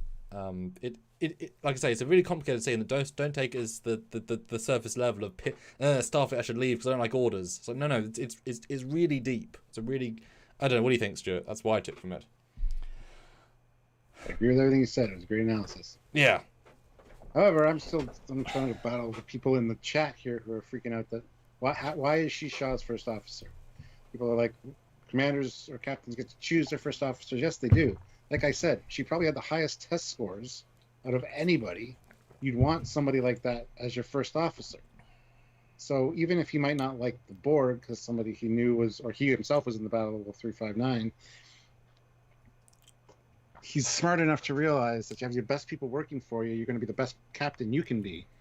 So I have no problem with him picking her or her getting assigned to him because he does have kind of a hatred for the Borg. I can see maybe an admiral going, yeah, you should maybe take her, maybe learn that they're not bad people because last season the whole ex-Borg thing was why she couldn't get into Starfleet. So I don't know. I mean, you'd think that lots of captains would be hating the Borg. I mean, he's not going to be unique in any way. Imagine if you lost all of your family at Wall 359. Are you meant to forgive the Borg? I mean, no, of course not, right? People are different to Borg, but like hatred of the Borg is super, like, is whatever. And Wenlock says, I mean, you could argue that some of the Ensign stuff she actually did go through on Voyager, but informally. I mean, she was never given the command structure, you know. Michael next door throws in $5 Canadian and says, why aren't they wearing PJs? Well, you got to be ready at a moment's notice when you're in bed. So and they've been one set of clothes. So yeah. Andre says 7 would have been better as chief engineer or science officer, not first officer.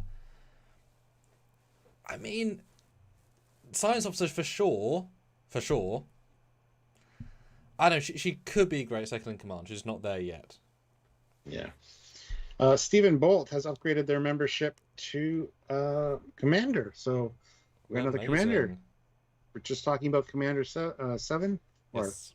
Annika Hansen. Sorry, Commander Hansen. Oh my God. So welcome to the Commander rank. Joshua has a great side note. 7 likes efficiency. Maybe Shaw saw that as a plus. Or maybe he picked her as a favorite to Janeway. All possible. Absolutely, yes. But that would be in your record pre-Fenris Ranger. Because, boy, she was not very precise in those times we've seen her. Yeah. And Cat Boots throws in $5. Oh, that's great. We were in Cat Boots with you. What's that from? Prodigy. Yes. Thank you. It's supposed to be Cahoots, but it's Yes. Cat Boots. So. Thank you. Through the whole episode, all I could think is Aziz Light. Oh, Yes. God. What's that from? Fifth Element. Yes. Yes. Thank you. And I'd like to thank you, Cat Boots, for super chatting. This is their first super chat, so thank you so much. We're going to celebrate to the party. That. Awesome. Speaking of party, one beautiful note. It's tiny.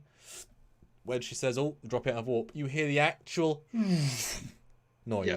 They've not used that since Lower Decks, because in the Picard Discovery it goes. There is a. So you didn't see the but like they actually disengaged warp, Stuart. It's the sound they make. It's lovely. Nice. Yeah. And Andrew Alfonso throws in $10. Thank Trek you. Culture must be Chris, because who else would be too busy to reply to me? Yeah, it is Chris. I'll bet you any money it's Chris. Mm-hmm. And the Dark Lord Revan throws in $10. Hey, Revan, good to see you.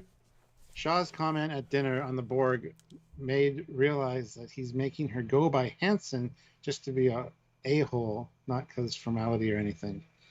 No, it's not because he's being an asshole. It's also a name. Exactly. I mean, you'll be Commander of 9. It's her name that's on file in her Starfleet record, so therefore, that's what's on your record. That's what you're going to go by. Do you really want to be known by your assimilation name?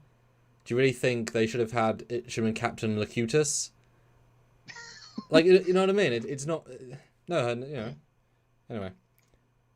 Saucy Puppet Show upgraded their membership to Commander as well. A lot of people are realizing that their ranks aren't satisfactory anymore, so they need to upgrade. The 3 looks so good on you, all of you. Oh my God! There's also adult dating in the chat. Oh, I'll take care of that. I love the bots. They take care of those. So this CGI shot, when they get into the nebula or the place, the orange lighting is just so delectable on the ships. It brightens it up. It's really nice. It lets the shadow look good. Just because anytime you have a big shape against a nebula, you see the entire silhouette, which helps. Really, really just pretty, right? Very classic 90s pretty. Yeah. I like all these shots. They're nice. And I love how like you brought us here. It's like, yep. And she said, and I love this too. She knows that Shaw's coming to the bridge, so she says, "In 4 minutes," and I mean 4 minutes. Yep. An ensign guarding Shuttle Bay 3 will be called away. Mm-hmm. Understand? Yeah. So yeah, she knows what's coming, and yeah, that's great. That's great. Do you think that somebody on the bridge might have questioned me? Well, I guess not, because she's the commander. And the captain, I don't think, communicates much with his crew, so him not changing the heading wouldn't be suspicious necessarily. But SPS Guru 2000 throws in €5. 7 clearly is uncomfortable with using the Annika Hansen name, and Shaw is forcing her to use her dead name. We'll see. Yeah, we'll see how it goes. It's not necessarily how it plays. But yeah, I love the acting here. I mean, the confidence of her decision is just... As we had said in another review, how did no one feel that the ship suddenly jumped to a much higher warp? Has no one This noticed? new ships. Oh, It's not like, I it's not like like that. shifting gears like the old I ones. like that. Or did she order the helm, or did she do it herself? I'm sure she had to order LaForge. She would have probably ordered. So isn't LaForge also like, if this is a court-martial offense? Complicit? Yeah. Nope. She's just following the order of a superior officer. Okay. She doesn't know it didn't come from Shaw. Through the But command. as he said, it's the opposite direction. Philip Gaming is here. I was just talking about you. You were the one that was in an episode. Is this the episode? Yes. Once we get there, we want to talk to you. So. Yes. Were you the Trill? Were you the? Were you the sketchy dude that gave Riker a look? It's gonna be a bad guy. Were you gonna kill Riker? How do I look then? Philip Gaming. Because you've been in this uniform. How do I look? Yes. And this is. You still look like Samuel, so that's. Yeah. Now this is the one. This is the smooth uniform without the deltas. So I think it looks nicer, and also is just easier for having to work with. Yes.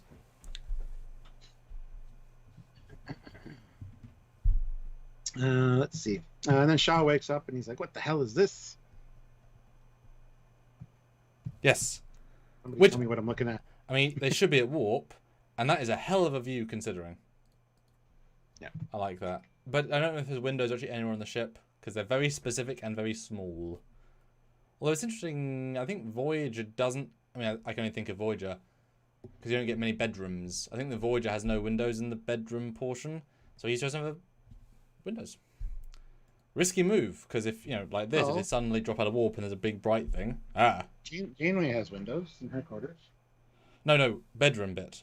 Not quarters. The separate room, because there's a separate... Yeah, because that's his bed space. And then, yeah, he goes to the bridge. He does get into uniform first, which shows his need for formality. Because that's going to take a couple of minutes. You know, him in his little pajamas. And he ain't happy, but he doesn't throw off the bridge. He doesn't, you know... Because he knows the situation. I mean, he's going to guess, oh, it's the old guys. Yeah. Whatever their thing is not going to be dangerous necessarily to me, but... Yeah. And then we have an unauthorized launch. That shot of the Titan with the shuttle launching, I love that so much. It's straight out of Star Trek 2, 3, 4, 5, 6. The obvious issue here is that why don't they tractor beam it? You know. Yep. But you know. Or override the shuttle controls. They did that in TNG. Yes. Oh, they did. They tried to at least. But it's a really good shot though. Something about it, it's just pretty. Yeah. This would be if the Nebula was brought in like 50% more to more the ship. This would be a ship's the line image, just the sleekness of it. Yeah, I love this shuttle. It's a really nice. I mean, we saw it last season, but it's a really good redesign of the Type 11. I like it. I love what Shaw says here though. This was you, wasn't it? You just loyaltied your way to the end of your career. Yes. And then he says, you're not dismissed. You're not relieved of duty. He says, I want a full report, the ins and outs of everything they just did. So she's still on the clock. She's still a commander. But yeah, he's going to take the chain of command route. Because he could have relieved her of duty right then and there, but he didn't. He said, I want a full report. So. Yeah. And it is interesting because, yes, the here is grey, the mission is grey, but loyaltying into out of Starfleet, well, what if this mission is more important and they got a secret order from, you know what I mean? Like, it's a hell of a line when this might be the really important mission, etc. Oh, Jesus, Trek culture. I take that in a totally more sexual way for some reason. I'm hearing it in that voice, and I really shouldn't be. Oh, dear. But yeah, really calm. I kind of would have wanted to see more Shaw in the last chunk of this episode, or to warp away. I kind of thought that we might see a thing. Right, take us to warp. You can't leave them, sir. Take us to warp.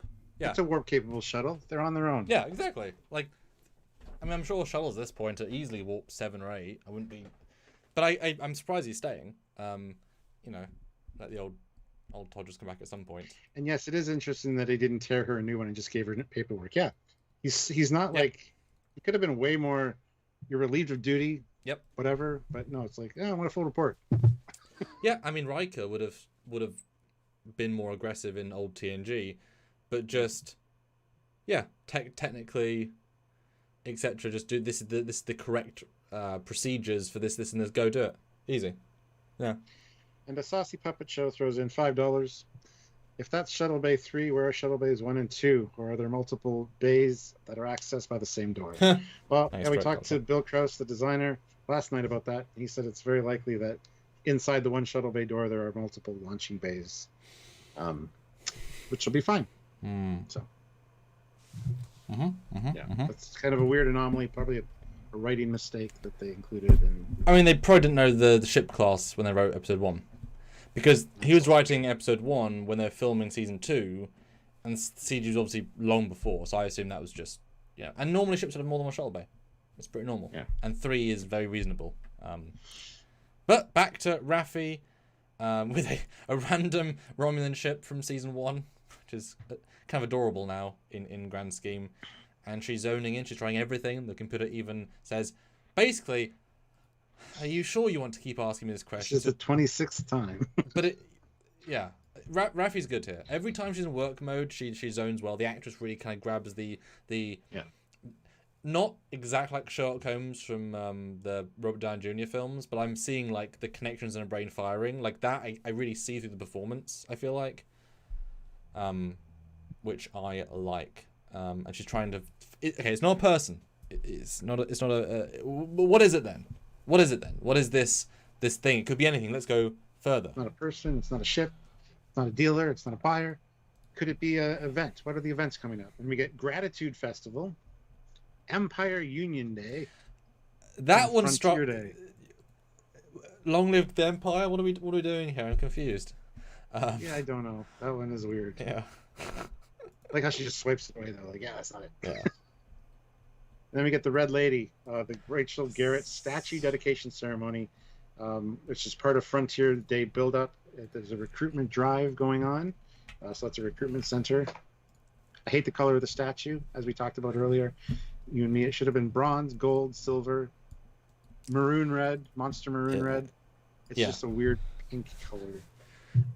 And I was blown away that one of the news articles said this is the first time Garrett has been mentioned since the episode in canon. Yep. Which is astounding to me, because she's so memorable in the episode. Irrespective of the first woman captain of the Enterprise, that doesn't play into it. She's just a strong character. Considering also Castillo. Costello. Yeah. Costello. Is it Costello or Castillo? No, not Castillo. He's also very, like, they're both strong actors, which, they're not competing, obviously, but who do you remember more? She's really good in it. I mean, you mentioned, I guess they mentioned Harriman ever either, but I like the sea, it's so close to modern, you'd think it'd be more important. But yeah, good, great. And it could be anybody, of any alien. And it's just nice, give Rachel some more love, But not just that, Stuart, of course, we get a Star Trek Online image that I believe is one of the first ones they made on the right. The Doug Drexler concept art on the left. I think it's Doug's. Might have been John's. I think it's Doug's, though. And, of course, the Pathfinder right there at the top left. It's hard to see in this frame. I'm sorry. There's always a video on it later. Yes, the official Voyager B is a Star Trek Online Pathfinder class. Thomas must be grinning ear to ear. Well, he's been sharing it all over Twitter. Yeah, especially if he didn't know. My God, if he didn't know, it's a hell of a way to find out. Wait, Voyager B? I'm canon? It does say, too, the Enterprise F is set for an early retirement. Okay. Or early decommission. It says there, so. Yeah. On Frontier Day. And there's so many videos we've done already about this. Mr. Jericho, yes and no. Again, in our video, the Voyager A is in Prodigy. We don't know when it was launched. I believe it's at least 5 or 6 years, potentially, by the time we get to Prodigy. And we have, again, remembering, 12 years until this. So there is some time, not a lot of time between all of them, but at least they've got a 5 to 7 year spread. And the poll, also at 216 votes, we want to change the poll again. Who's the best performance of the episode, Stuart? You react results, because an interesting set of results here. One Voyager per decade, yeah. Who was the best performance in this episode? Riker wins at 68%. 7 of 9 comes in second at 18%. Yep. Picard is at 10%, and Rafi's at 4%. I would probably agree, but not to that ratio. But yeah, Riker, MVP. He did such a good job. Yeah. Nice. Guys, hit that like button. We're at 361 likes.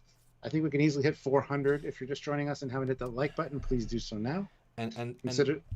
Oh, sorry. I was gonna say consider joining the channel and subscribe as well. And Jill points out, yes, a great guy on Twitter that we all know. I don't know how to say his name. How do you say his name? Where is this? Jorg Hildebrand. Okay, if it's Jorg or Jorg, hence the. But that guy, we all know him. We all talk to him. Always great. It's always fun when he sees stuff before me. I see stuff before him. Because obviously I'm a research consultant. We need our names in as research consultants. Yep, I thought that too. Yep. But like I say, it's funny because he posts up as soon as he does it. But I'm obviously doing stuff also like as soon as the episode drops. So I'm also doing the exact same process. So it's funny when we each see things at different times. But obviously I can't share what we find because it's in episodes. And then it's a funny old. But yeah, really good to see him be recognised. Yes. Wonder what he did, obviously, because a lot of them are fans. But this is a great thing, and yeah, they're attacking Rachel Garrett at the pre-Frontier Day recruitment drive, which is so gentle and nice that just on this random planet in Federation space, hey, come try and join the Federation. Although we know that only one cadet gets through every 6 planets, so if they still go by those rules, 1,000 people apply, one maybe gets in. So, but I guess unlisted is also a thing for sure. SPS Girl 2005 euros. She tells the computer to search for the Red Lady as a ship name, and the second result she gets is a dead Tel-Shiar operative. Her ship runs Windows search. Trek culture. What? Doesn't Sean do that? Do you do it? That's what Sean does. I guess we all do it. Sorry, but you actually. Chris, I know you're the one that does all the work over there. I mean, I don't know. We all do it.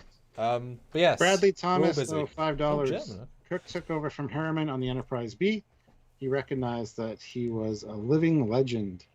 I found that level of Shaw disrespect comprehensible.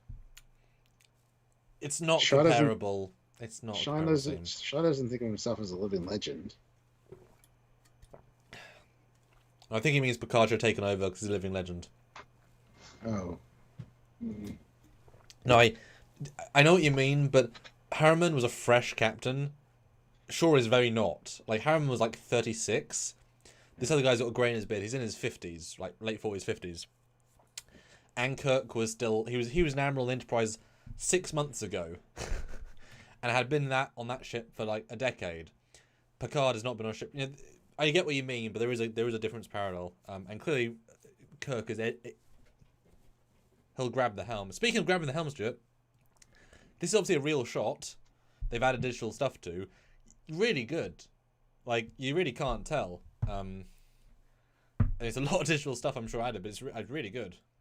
I mean, it might be some matte painting layers, potentially with real buildings, a lot of digital stuff, but it's really nice. I mean, clearly, most of these buildings are real, and they've done stuff to them. It's really good. I just love the quantum tunneling tech. Takes the building and just dumps it on another part of the city. Yeah. It's that's great.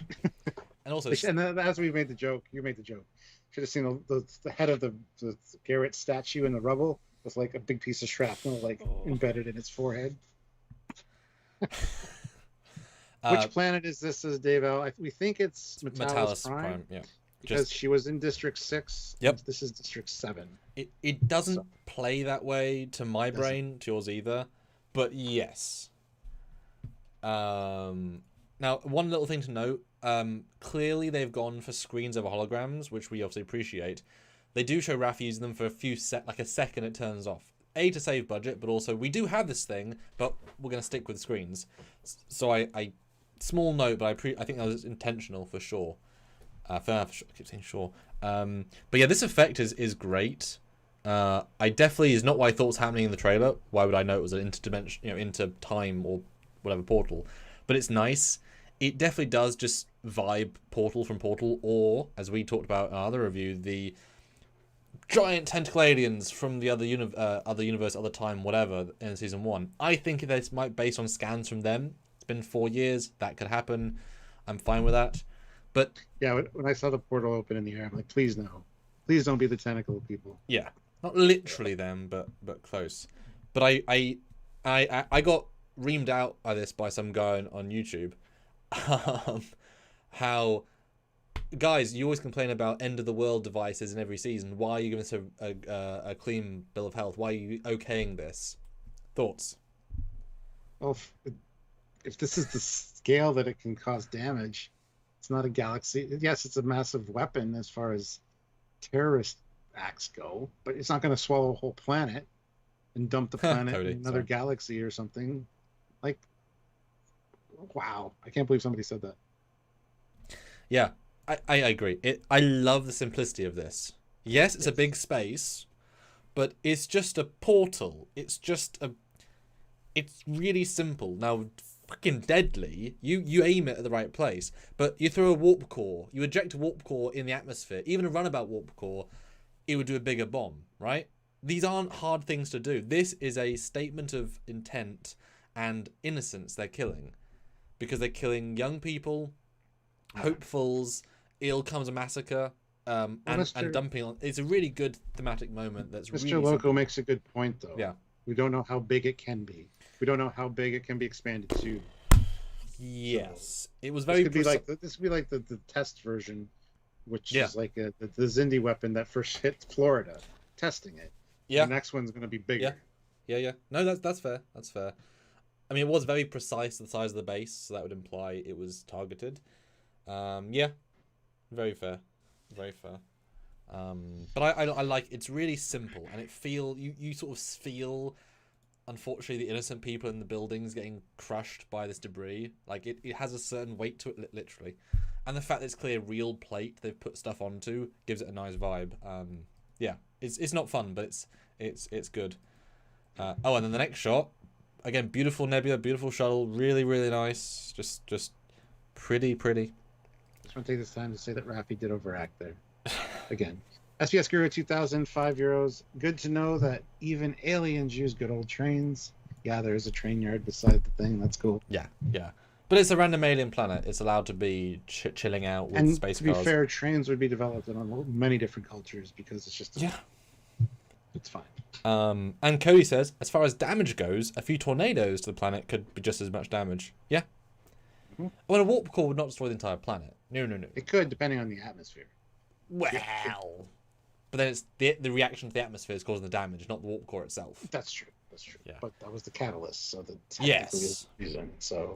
But then you could obviously argue a bioagent, the whole planet as well. Yeah. But guys, we're at 376 likes. Fantastic. We need to hit 500, 400. 400. There's the goal. Keep putting in more super chats. We're doing great. This is a lot of fun, Stuart. We are analysing the F out of this. And I'm going to put a new poll in. Mark Lawrence, $2. Open one up in the core of a planet to the surface. Oof. Yeah, if you could open one of these up and get the planet's core, damn. Yeah, that's a problem. 100%.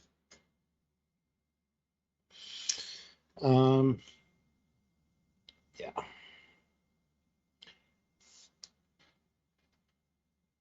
I'll wait for him to finish up this next poll. But guys, hit that like button. Yes, we're 382.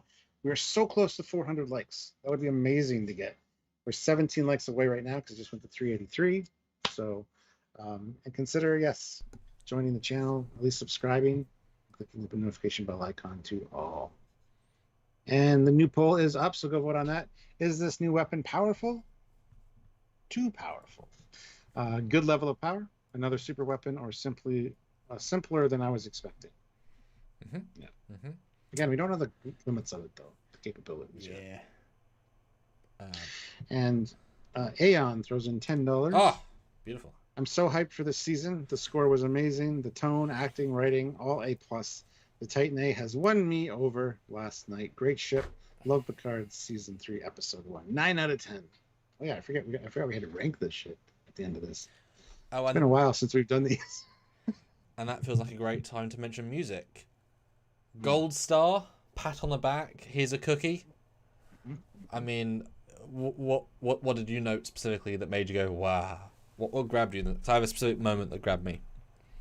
Oh, the launch of the ship. nothing's sticking out like moment wise. I just know that there was a lot of musical cues that were very familiar, which I really appreciated. And yeah, I think just the whole space dock launch was fantastically done, and the visuals with the music coupled there really worked beautifully for me. So nice. Yeah, for me, it was the surprise of hearing the Insurrection theme when it's on Talaris, because it is a genuinely beautiful piece of music that's unlike all Trek, so it stands out. But it resonates in an emotional way. You think of the lady that he met before, you think of his opening up to people, and it's not a movie people think of. So I liked that specific bit. The rest of the soundtrack is slightly more predictable, in that those are things you expect to hear. But even the general complaint with the now thankfully ended Chris Chibnall era of Doctor Who. The music, while nice, is thoroughly unmemorable. Use a lot of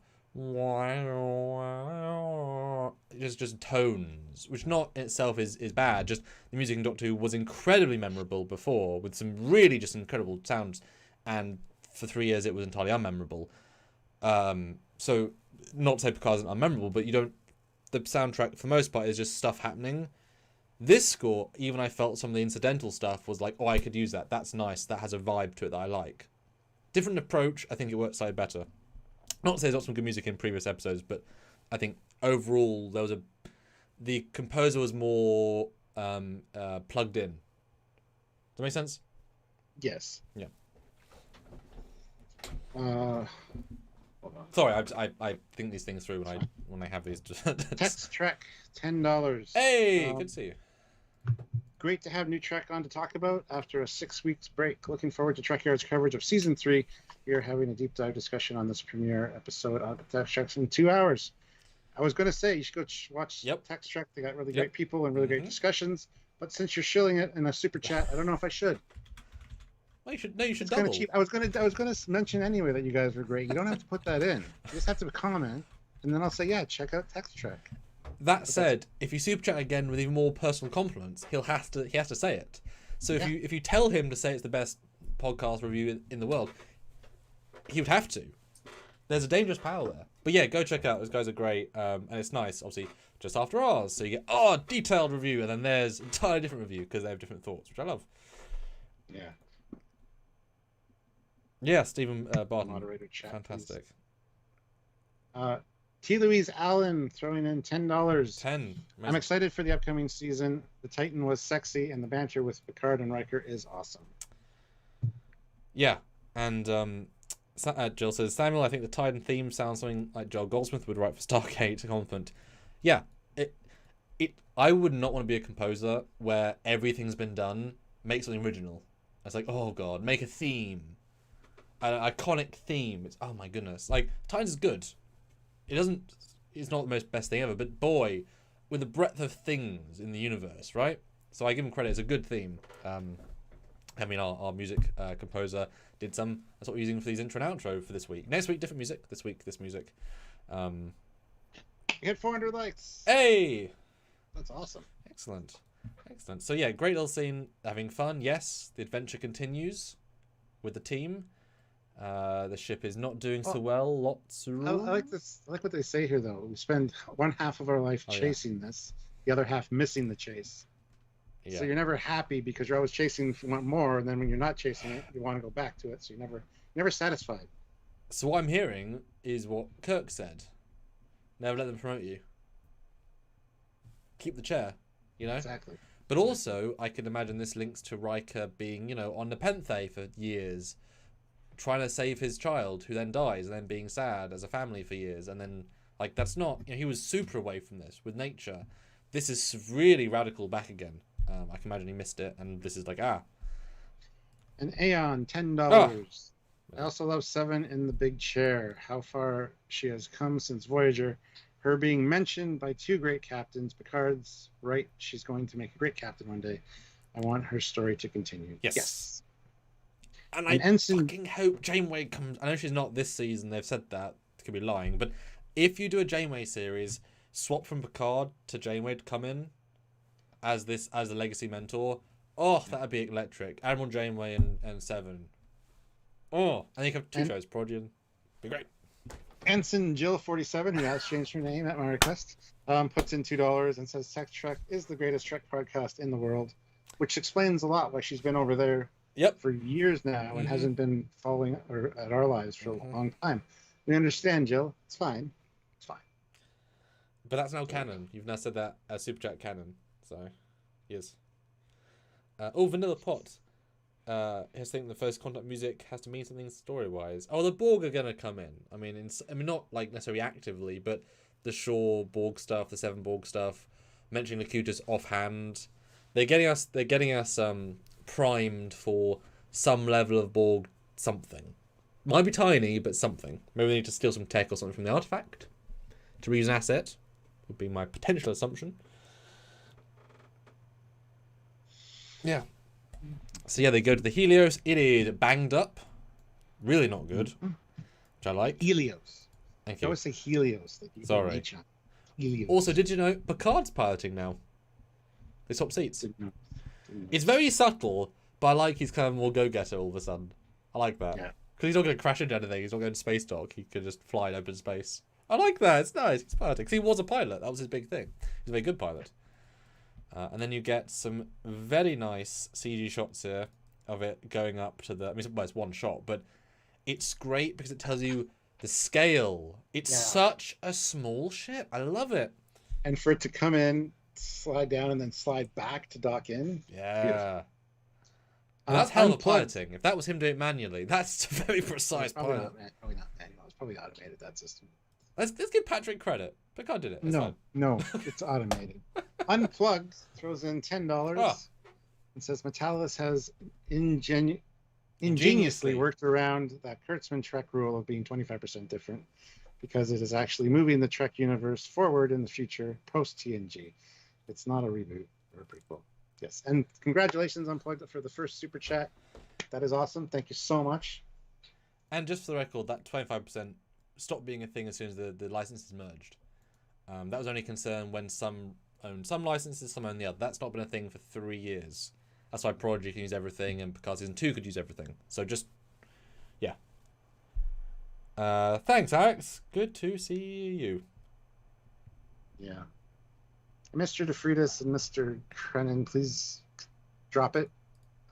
There's no sense arguing in the chat. No. Just give it up.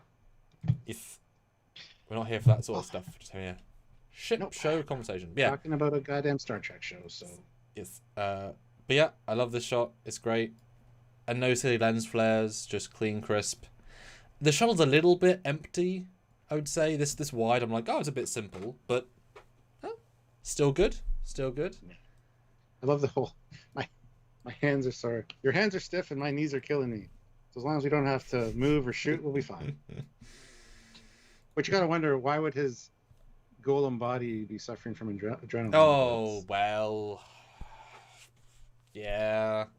It's just that whole thing of it's programmed to be like his real body. So but no, I thought just a lot of people have brought it up. I thought it's fair. It's fair. But no, this was definitely nice, and the fact that you don't get the sense here, despite them literally saying they feel ill, both of them raise their phasers. There's no weakness feeling here. They have their personal fun, boom, go, and they're both very serious. If you remember, there were scenes in Picard Season 1 where Picard was running upstairs and he was shot in such a way that made him look very ill and old and incapable. There's none of that here. And Patrick, he has a hard time standing sometimes because he has things that are wrong with him. He's at 83, whatever. And they don't come across in these scenes, which I appreciate because, he's just doing his thing. I like it.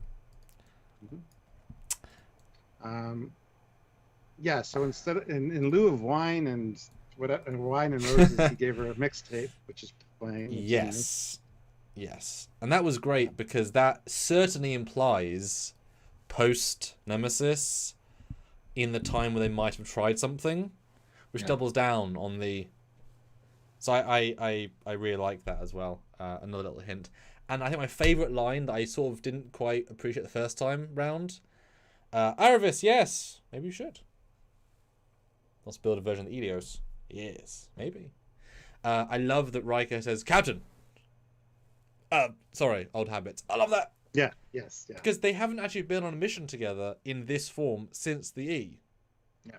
So actually, that's beautiful. I kind of hope that happens more often, like once, twice more.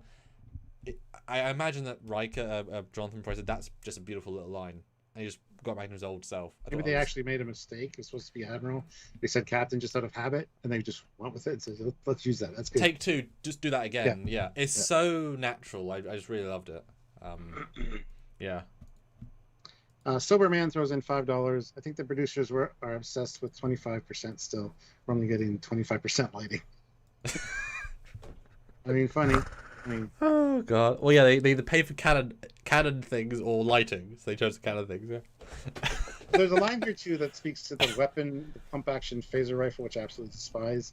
Might be a modified weapon because Riker says, "Have you ever seen ashes like this from phaser fire?" Yes. Yeah. Picard's like, "No, that's very peculiar." So it could be, it could speak to who the aliens are, how they dematerialize, or it could speak to the weapon being modified to deal with them specifically. It could be one. Or it was a civilian rifle version that was modified to be more powerful, etc. Yeah. And Richard says, Picard also calls him number one, which he definitely isn't at this point. Similar thing, habit. It's not. It's his number one oldest friend. It's fine. Well, I mean, you know what I mean. I know what you mean. But it that's not played for anything except Sirius, but so it blends in. But of course, I mean, he called him that for 15 years. It's a hell of a habit. Yeah, lovely.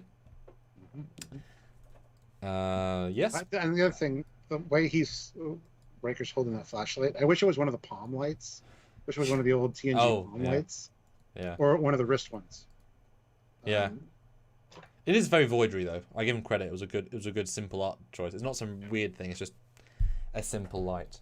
But yeah, we get this good little edit of Riker testing out. I mean, it's a small ship. It's not that many rooms. Gets flanked by character who I can't remember the name of. I kind of think that Riker would have heard him. He's a talented guy, which makes me think this other guy's even more talented at. He's had to get good at stealth. I take the inference. Could be wrong. But I like that. And then we get a wistful. There she is. I found her. She's in a stasis pod. Huzzah! She's probably not dead then. And then it role reversals to yeah. So I've been on the ship for 6 minutes. I'm already a prisoner. Cool. Awesome. And a very cool modified TOS phaser, which we have a video coming out on. So yes, stay tuned. Boy, I had to find the right frame for that. Yeah, we introduced to Guy. I like Riker's genuine, like, yeah, I could die here. Ugh. Now, were you looking the second time for if he was going to blink at Picard? Yes. Not to say that Carol Marcus didn't tell and didn't need to tell, David about him being the dad. So I was hoping that I would see a quick flinch of shit. Didn't get that, but I was looking certainly that time around. Yeah. But it says I'm Admiral Picard, and that's Commander William Riker. Which distracts the guy. Yeah. And Riker smashes him in the face. Yeah. Which I wasn't expecting. I thought that did not just brute violence from Riker. It was kind of funny. And then Picard's like, I should have known better that she wouldn't have called halfway across the galaxy just to save herself. She's just trying to protect this guy. And that line intrigued me a lot. You're saying she'd rather die than ask for help for herself? I don't think she wouldn't want everybody's life at risk to help just herself. If there's something more important than her, which turns out is her son, as he announces himself. Yeah. But it's such an odd statement. Like, everyone needs help. It's like I'd rather commit suicide than inconvenience my. Yeah, but I'd rather not have people I care about come to my rescue if I know they could get hurt. It's just me that will suffer. I think that's the point. But you're also asking. I don't want 5 people dying and two people getting hurt to come and save me. But you're also asking some of those talented people in Federation history. I mean, they're not just going to commandeer a vessel, lie to the captain, get it to move away, and then take a shuttlecraft. They're going to bring some firepower.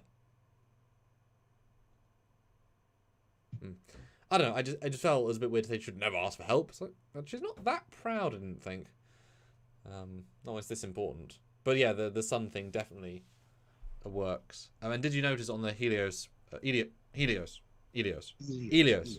bridge, they've got that wonderful grating at the top, which is like the generic TNG. Yeah. You need a wall. Here's some grating. I love it. Yeah. I recognize it. I know it. And I like how the kids or the guys like, you know, for somebody that's trying to help, you did a piss poor job saving anything. You've led them right to us. Well, and read the whole speech because he talks about escaping from them, etc. There's a whole some good stuff there. So you just led them straight to us. Ilias, they found us on Sarnia. Just found Sarnia is like a place just now. We ran, then Kepar, then Exoport. Each time they had different faces. That's interesting. They must have followed you here.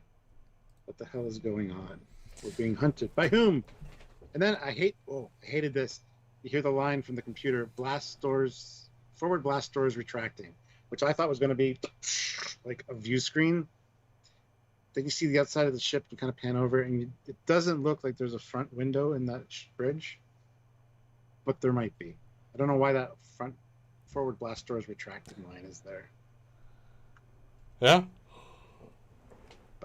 But yeah, you know, hell of a good reveal. I do think we all saw it coming because it just sort of made sense structurally. If you're going to introduce Beverly so strongly, that's a really and connect her to Picard, and we see a lot of interviews with Beverly with Patrick and Gates. Like, there's obviously that, especially if you want to, you know, every showrunner can retcon the show as they seem fit. Unfortunately, for good and good for good. Unfortunately, for bad, good for good.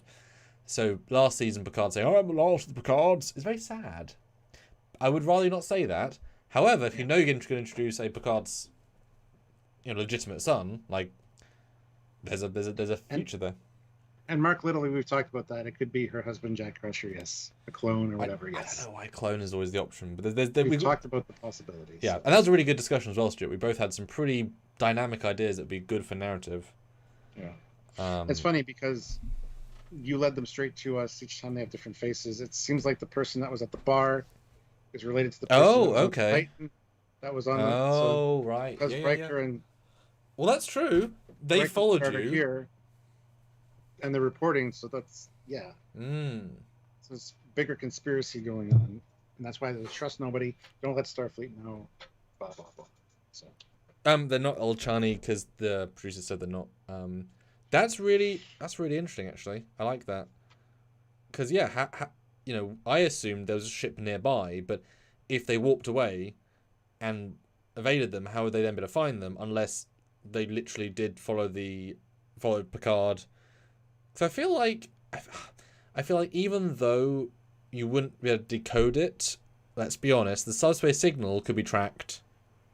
The Beverly sent, right? Especially if you're high-end ships, you could probably look for it. So they knew a signal was just not what it was.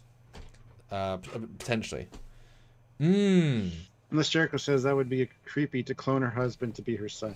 No, she would have cloned him and told him that he was her son, not tell him the truth, because cloning is super illegal. Any genetic manipulation is super illegal in the Federation, which is another reason she could be saying no Starfleet. Yeah. Yeah. But yeah, the different faces is super, super interesting. Because is that multiple groups attacking? Factions, perhaps? The lady we see, what's her name? Vatic. Maybe she's just one of the faction leaders. And there was, you know, multiple people fighting. Not necessarily Temporal Cold War, but something fun like that. Yeah, it could be very interesting. And he's got a British accent, which someone said in the chat could be because he was listening to Picard's logs for years, so got an accent from that. Possible. If it's only him and Crusher, you know, but learn from good things. But yeah, Ilios is not doing well. Although they found us, and the ship is literally in front of them, like 1,000 meters. Like, I'm assuming they were searching the gas cloud. Yeah. Yeah. Spiral search or something. I assume it was linked to the Picard maneuver with the thing. But then we get this, as you said, they're here! And then another great space shot, which I assume was going to cut, but it keeps going, keeps lingering. Good introduction for the not scimitar, or not Narada. It's definitely similar in vibes. And I love sense of scale, especially as I'm doing this in my films all the time. We got shuttle scale, shuttle to ship scale, and now grander scale. So you think the ship's big, oh, it's small. You think the ship's big, oh, it's small. And it's not making the trike oversized, it's just making the other strip small. This is a nice shot as well. Just a nice clean shot with the, yeah. Although not much internal volume. Because I don't think there's going to be whole quarters in the points.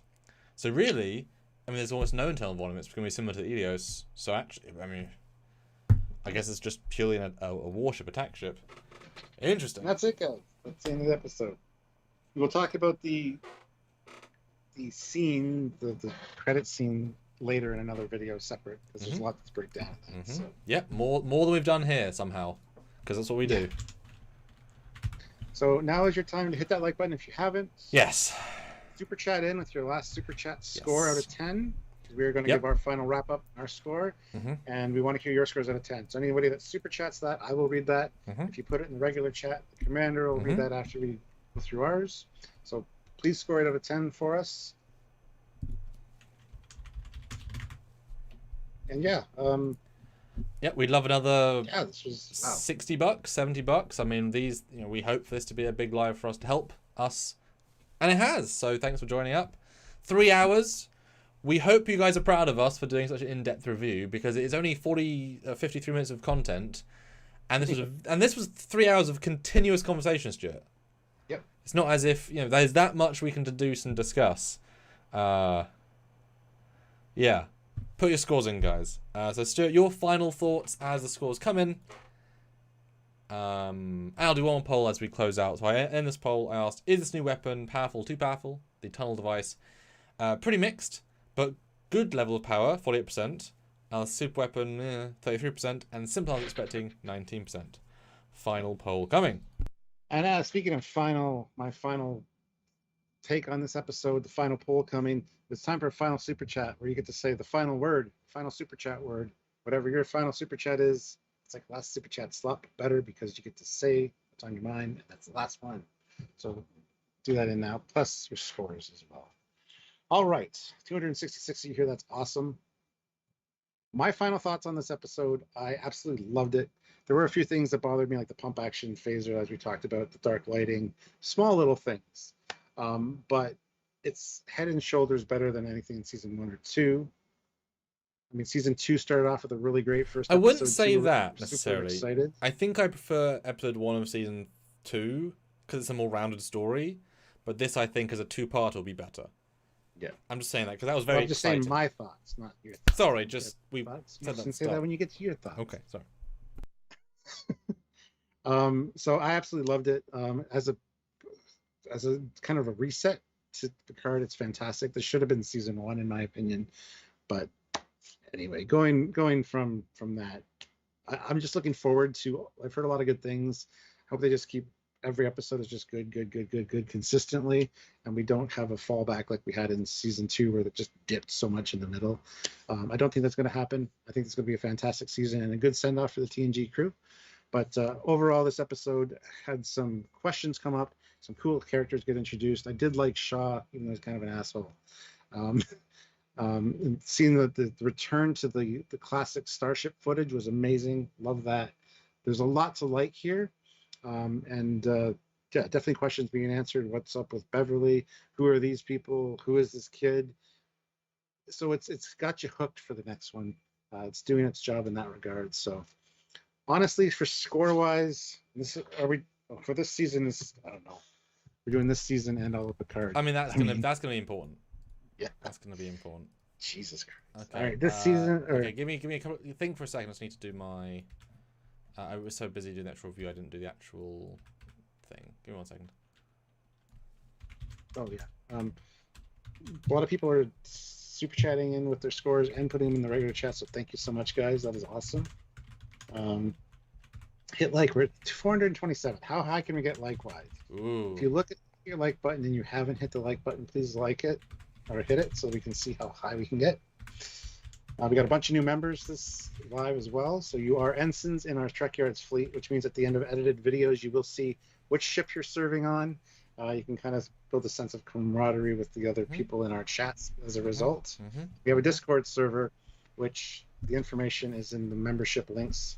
So you can join the Discord and hang out with your fleet, hang out with your crew of your ship, and hang out with us as well and see upcoming events, get to share Trekyards type stuff. So, and, with more captains joining the fleet, we'll add more ships to the roster as well. New designs. If you join the rank of captain, you automatically get a ship. Because we have to add more ships to have a captain. Unless you're Riker, then I guess we technically don't need to. But we're going to, because we want to. Screw it! What are your final scores, both for this season to win, obviously, that's just then your own, that's just the score you think, and then all of Picard. For this episode, I'm going to give it a 8.5 out of 10. Like I said, there were a few things that bothered me, but overall, it's better than what we've seen. So, as for all of Picard, oof. All of Picard, I'll give it a 9.2 out of 10.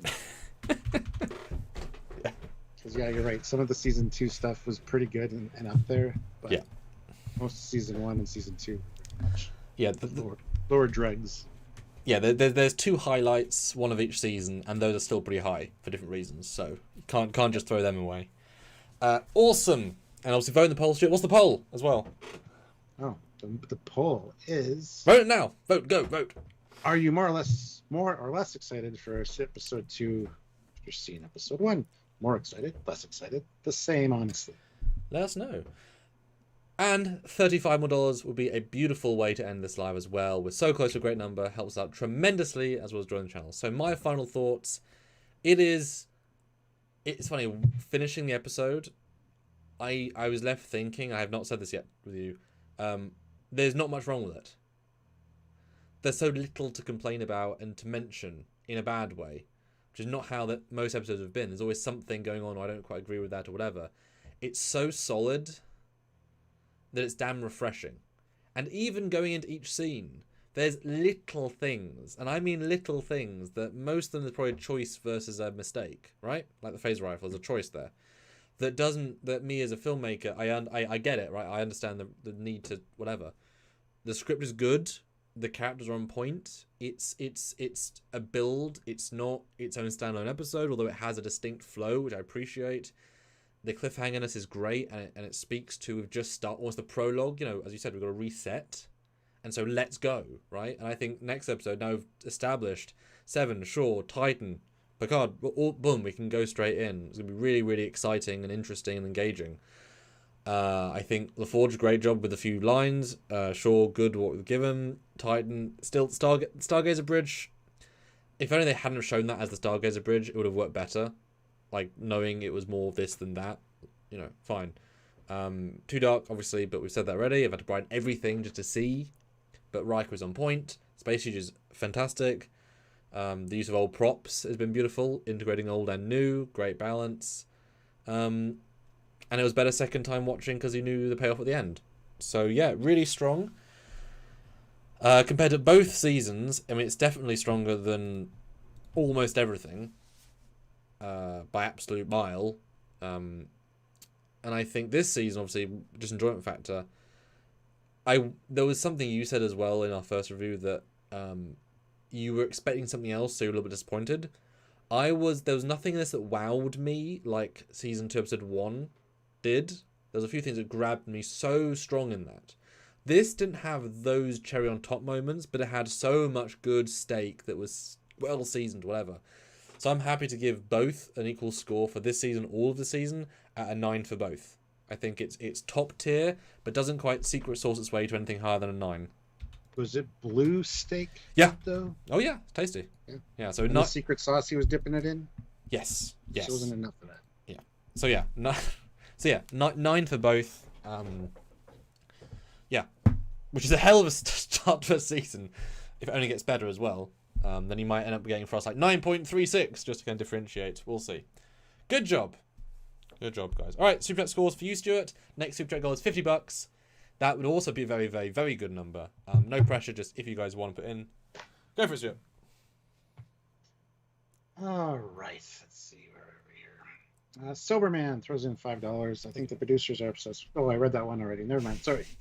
Sergeant Roadkill, £5. 7 out of 10. Loved it, but still not a fan of the Shangri-La in Post Nemesis. Any chance we can chat the credits? No, not today. It's already been way longer than our regular live, and we've gone into a lot of detail. There will be a complete breakdown about those credits in another video. So, or maybe a live next week. We'll see. Broken Speaker, $2, 7 of 9, but I would say 7 of 10 of Trek overall. Okay. Bradley Thomas, $5. Maybe Beverly created a Picard clone from the blood of Shinzon's blade from Nemesis. I mean, he has hair. That's a good step in the right direction. Because he didn't have hair in the Academy. We saw it. Aeon, $5. Also, the interiors of the Titan felt more real. No super cavernous rooms. The dining room is, in particular, the ship felt more real. Great review, guys. And also, there was no lens flares. Because Season 2 had lens flares. And WX, they are designed to be that from Stowe, but they're not actually those ships. They like the design of the team, but they're not the same alien race. So don't think they're the same. A Saucy Puppet Show throws in $10. Thank you so much. After the last 2 seasons, I'm still cautiously optimistic, but I'm looking forward to seeing where it goes. Your life.